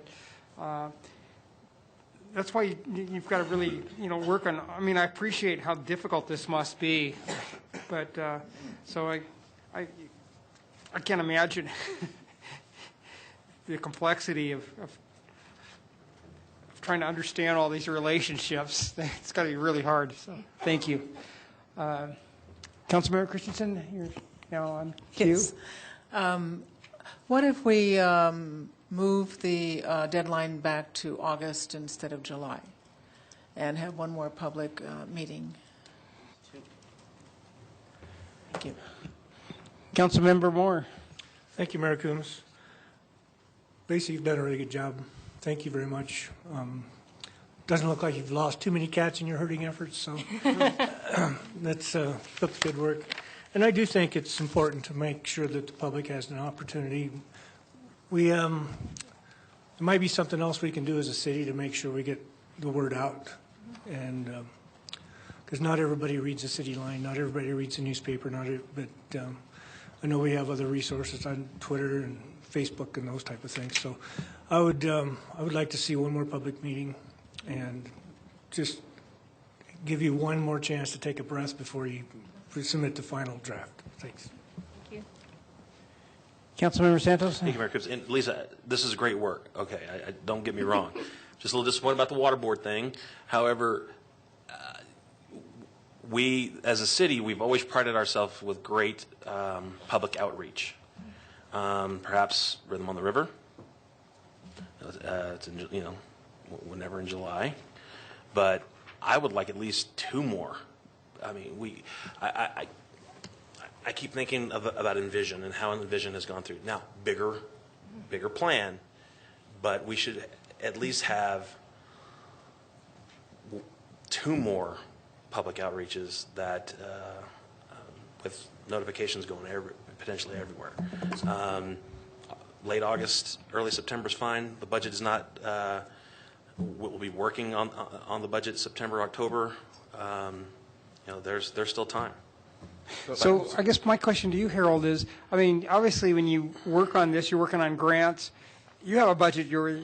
So we, if we're asking you for 2 more things and surveys and all this stuff, don't we have to give you more budget to do all that? So what I was going to suggest is, what I'm tending to see from council is a desire for more input. Now, obviously, I would echo what Cal said, is that I think when you compare this one versus the last one, there's more input in this one than there was in the last one. But it was also based on the restricted timeline. So what I would say is, if council is okay with us extending the timeline, then I think we as staff, we need to be cognizant of a due date on this one, but I think if we could get direction that council's okay with us extending the timeline, let us go back and see how we can create 1, 2 more public meetings. I know that a few weeks ago we looked at a really interesting software piece that allows for public engagement in a much different way that they've used in Australia that is really amazing.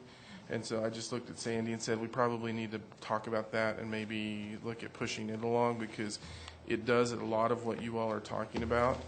So I think if you just said, I think what I need is, are you okay with us going beyond the deadline we talked about before? And if you're okay with that as council, then what we will do is pull that together, and then in the information section, we'll come back and say, here's what we're looking at, versus trying to. Do you want consensus or motion? Because I think we consensus is fine. I just want to make sure that that's a consensus, so that down the road it's not, well, why isn't it ready? And we know that we've had that conversation. So I'm good with us working on the timeline. Well, Lisa will know what to say. All right. Well, thank you. Thank you. Thank you. So now it's time for final call, public invited to be heard. Is there anybody from the public who'd like to speak at this time? Okay, please come forward and state your name.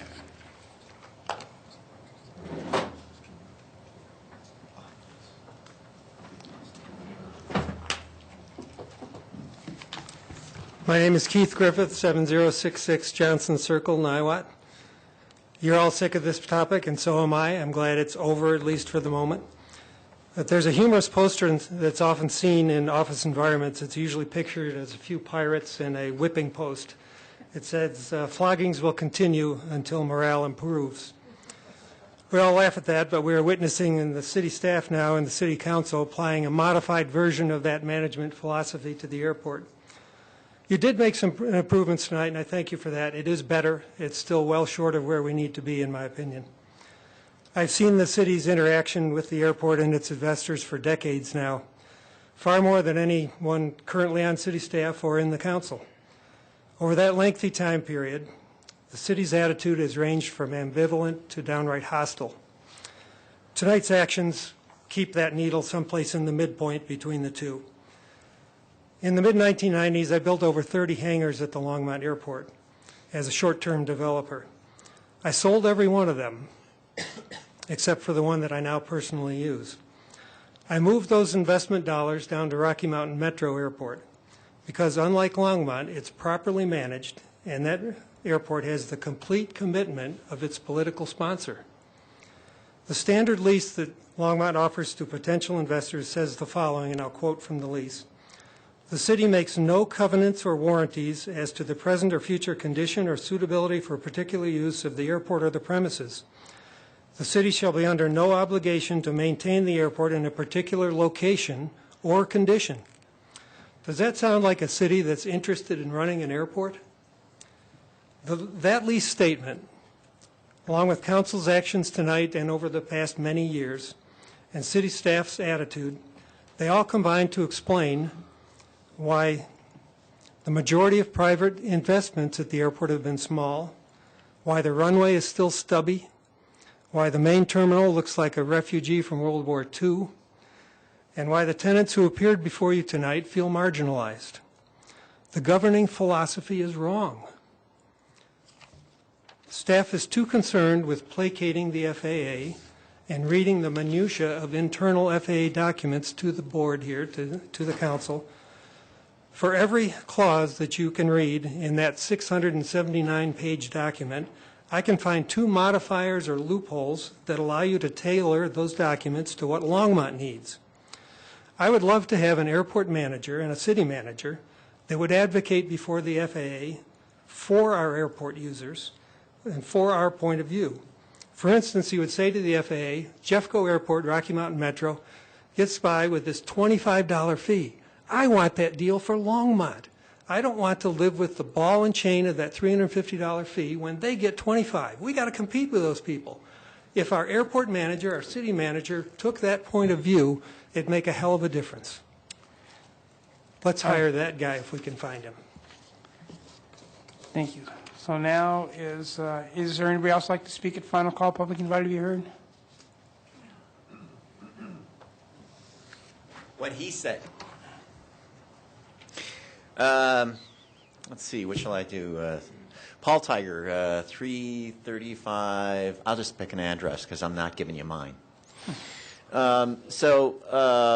The thing that I didn't mention earlier, so for the 2 years that I was had my shop on Main Street, and then now I'm really involved at Tinkermill. They have wonderful meetings on Tuesday nights, and so I'm not here to enjoy this. This was pretty entertaining.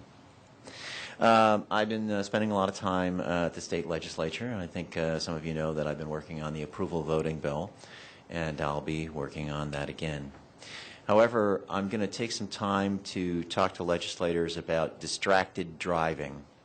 About 2 weeks ago, I was distracted because I didn't notice that the guy in front of me who was on his cell phone saw a mirage and jammed up his brakes, and I drove into him. You guys know what I drive. And so I'm working on my baby to bring it back to the road. I took the bad boy driving class right here in this room, and I thank you that you have that class for people because it's very educational. And the last time I took it was like 10 years ago because I'm a speeder. And what I've noticed now, I've noticed it for a long time, and that's distracted driving. I sit up in traffic. I look down into people's cars, and they're all on the phone. they're dining behind the wheel, whatever it is they're doing, but mostly it has to do with the phone. It's amazing that Colorado doesn't have a real distracted driving law that has to do with the use of the cell phone.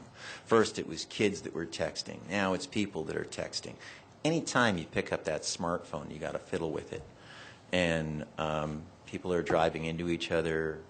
It's just nuts. So I'm going to go to the legislature, and I'm going to try and find a sponsor. There was a sponsor that came up, Yvonne Melton, a couple of years ago. Twice it was killed in the Transportation Committee. It was killed by Democrats. I can't understand why. But I'm going to go down there and try and get some forward motion. I hope that some people here in Longmont would be interested in seeing a distracted driving law that really makes sense and saves people from death on the highway. Thank you. Thank you. Is there anybody else?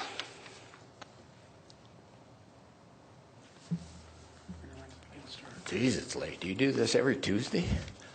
Ron Krenzel, 12191 North 61st. To say we're disappointed is an understatement, I think. I think there's far more by the decision you made than we know. Mr. Slater has been a real negative impact to the airport, and for him to spend his time on rules and regulations and minimum standards and not paying attention to what the airport is really like has been an incredible disappointment. I still think there's some hope, maybe.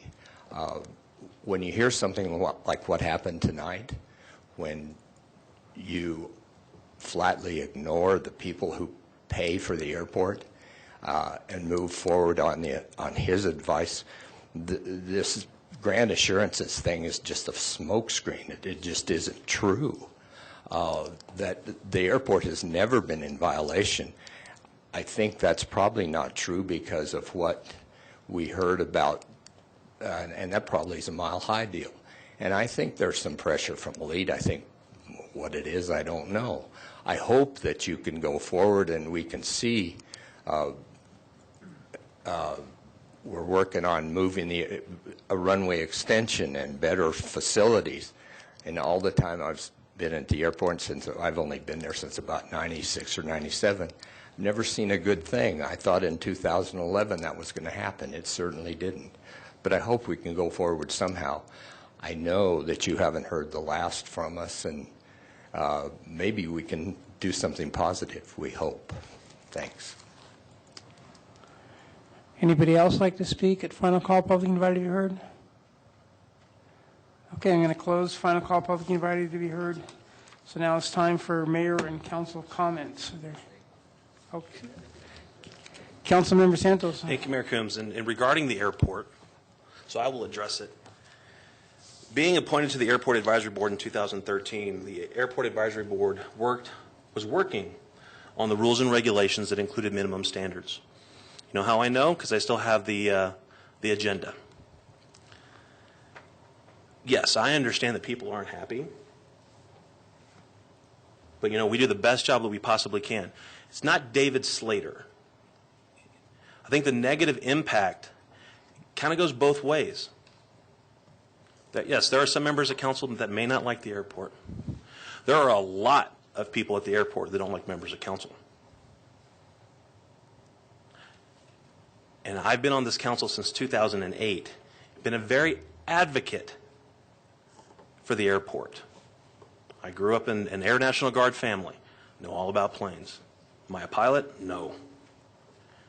But I love seeing planes take off of all different kinds and all different types.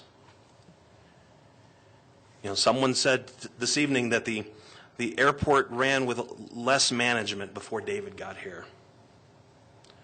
I think Tim did as good a job as he possibly could have under a prior city manager. Being shuffled from department to department, yeah, you're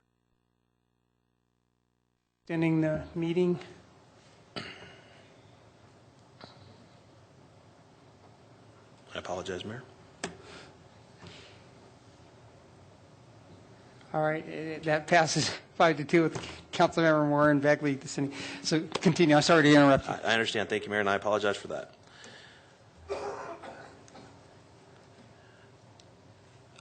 I won't tolerate it.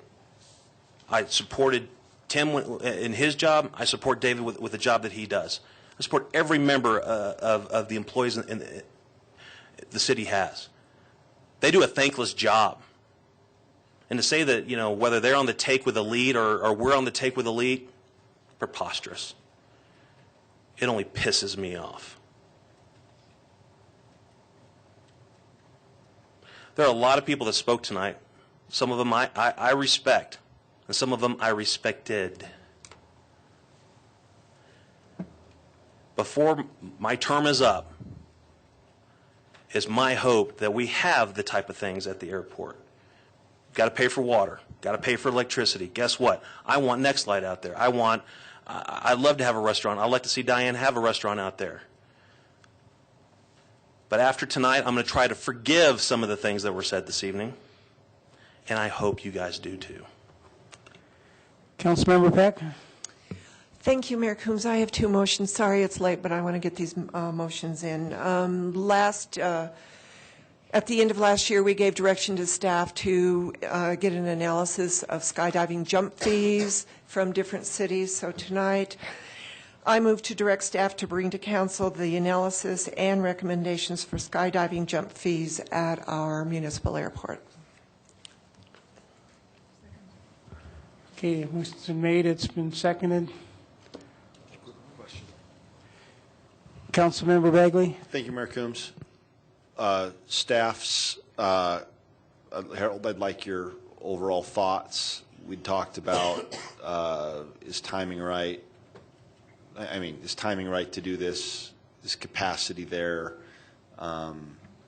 Just, I'd like your thoughts. So they have been working on that, as we've indicated in previous council meetings. I think now that we're through this piece, that piece can start moving forward.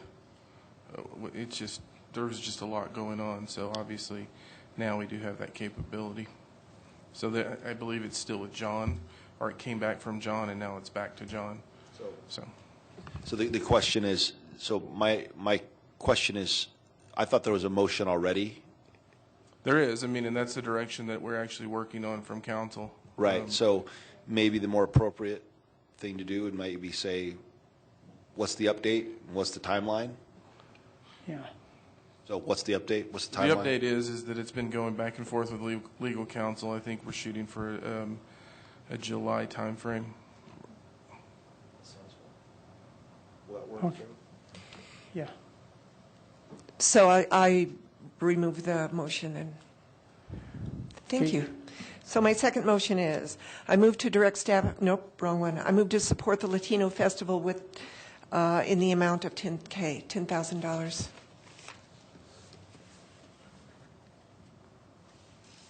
Okay, so you're making a motion from council contingency funds? Yes. Okay. So let me say that again. I move to support the Latino Festival in the amount of $10,000 from the council contingency fund.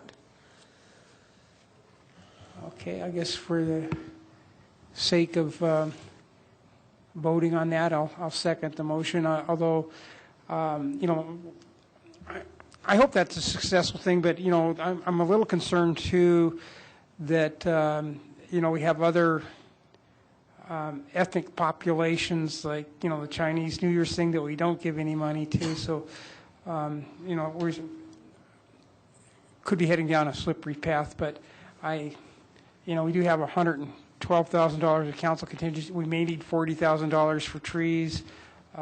We don't know what else we might need things for, but I'll go ahead and second that at this point. Councilmember Finley. Thank you, Mayor Coombs. Didn't we already give the festival $20,000? That was the Latino Chamber. Yeah, we have funded the Latino Chamber. There was scholarships and is part of the economic development piece. Okay. But we have not given any money for the festival? No. Do we normally give money to festivals that we aren't running? So I would have to look at, is Karen back there? No, Karen's not back there.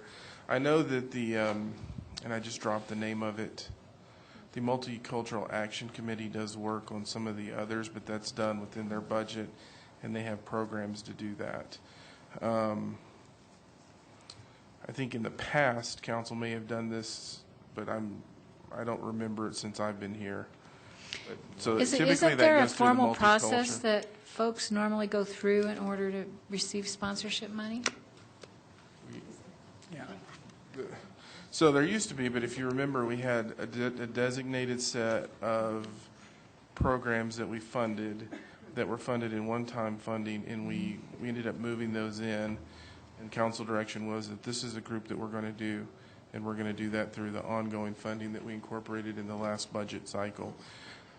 Specifically to your question, I think there are groups that work with the Multicultural Action Committee that I think they receive grants from the Multicultural Action Committee for their events. There is the process with that. So have they received one of those grants, or have they asked for one of those grants? I don't think so. This just seems like it doesn't fit with what I think of as our use for our contingency fund. I hope it's successful, but I have reservations. Councilmember Santos. Thank you, Mayor Coombs. I have reservations as well. We've gone through this over the years where we've had groups asking us for money. We put it into the budget because we, as Councilmember Bagley said, we didn't want to have any pet projects. There used to be a process that, and probably could still be a process, that people can apply for X amount of dollars for certain programming that was used as one-time money. I guess that could be, there's something that could be done in for the 2017 budget. However, this is off budget year. Yes, we have $112,000 in council contingency fund. What's $10,000? What's $50,000? What's $40,000 for Emerald Ash Borer? We don't know. That's what council contingency is there for. It's not for folks to come in at the last minute, regardless of circumstances. And believe me, I understand what Jose is going through. However, I had to look up the date. No one talked about the date, June 26th. But I had to look it up I had to search for it for about 10 minutes. And then they're going to ask for the Boulder County to give less money? In the email it says they were going to ask the Boulder County Commissioners for less money than the $10,000 they're asking us. I don't know who the sponsors are. I don't know how the format's going to go. Again, I wish it success. If $10,000 is going to not make it happen, they have bigger problems. And did they cut anything? Was anything thought about, hey, maybe we shouldn't do this because we can't afford it, because we came in sponsorship less? I won't be voting in favor. I have a quick question. What is it costing to shut down Main Street? What is that rough ballpark? I do not know that number Okay. off the top of my head, but we All can right. certainly provide you with the information on it. Okay. Councilmember Bagley? Thank you, Mayor Coombs. I guess I reiterate that in general, I'm anti-contingency funds because it's yet another example over the 5 years I've been on council of people just show up and they know they'll pull at the heartstrings and we're going to say yes because, well, it's votes. And so I think it's just a bad idea in general to give money out of the contingency funds for certain, not minority groups, that's the wrong word to use, it's specific groups, regardless of whether it's a minority group or whether it's the Tinker Mill or whether it's, I don't care. And then the other thing is, the other problem that I have here is it's less than 2 weeks away. I think that the approach was correct, but I think timing was off. I'd like to know more about it. Where's it going? Yes, thank you, Councilmember Moore. But yeah, so I'm going to be voting against it, not because I have anything against the Latino festival, but because it's just I don't know enough about it to think that the government should be contributing money to it. Councilmember Christensen. I am on the Multicultural Strategic Action Committee, although only since January, I guess. I'm not sure why they didn't come to that committee, because I know they've had this plan for a while. Anyway, the truth is this is the first year, and so it does have, you know, that aspect. And often the Multicultural Actions Committee doesn't fund things the first year, just like Health and Human Services doesn't fund something until it has already been in action for at least 2 years, I think. And so that could be what is going on, as well as getting money from the Community Foundation. This is intended to draw people from all over Colorado, and I think it has the potential for being a good draw for Longmont and bring tourists and money in, and so I will be voting for it. But I do agree, I don't in general think that we should be taking money out of the contingency fund for something like this. But in this case, I'm going to vote for it anyway. Thank you. Councilmember Moore, or actually, do you want to let Councilmember Moore talk first? Councilmember Moore? Thank you, Mayor Coombs. I just wanted to comment that we have potentially set aside $5,000 in the contingency fund to match grants to the youth council to attend NLC in November, just a reminder. Okay. Councilmember Peck, did you? Okay. Well, I guess we have a motion. It's been seconded. Let's vote.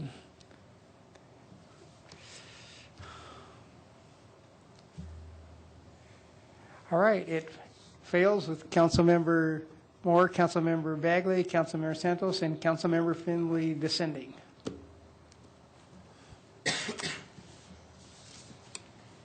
All right. Any other council or mayor comments? I guess I'd like to comment on the success of the startup week. There was a lot of great activities, a lot of great speakers. I thought that was a lot of great things happened to promote economic development in our city, and it was a very interesting and so I think very successful week.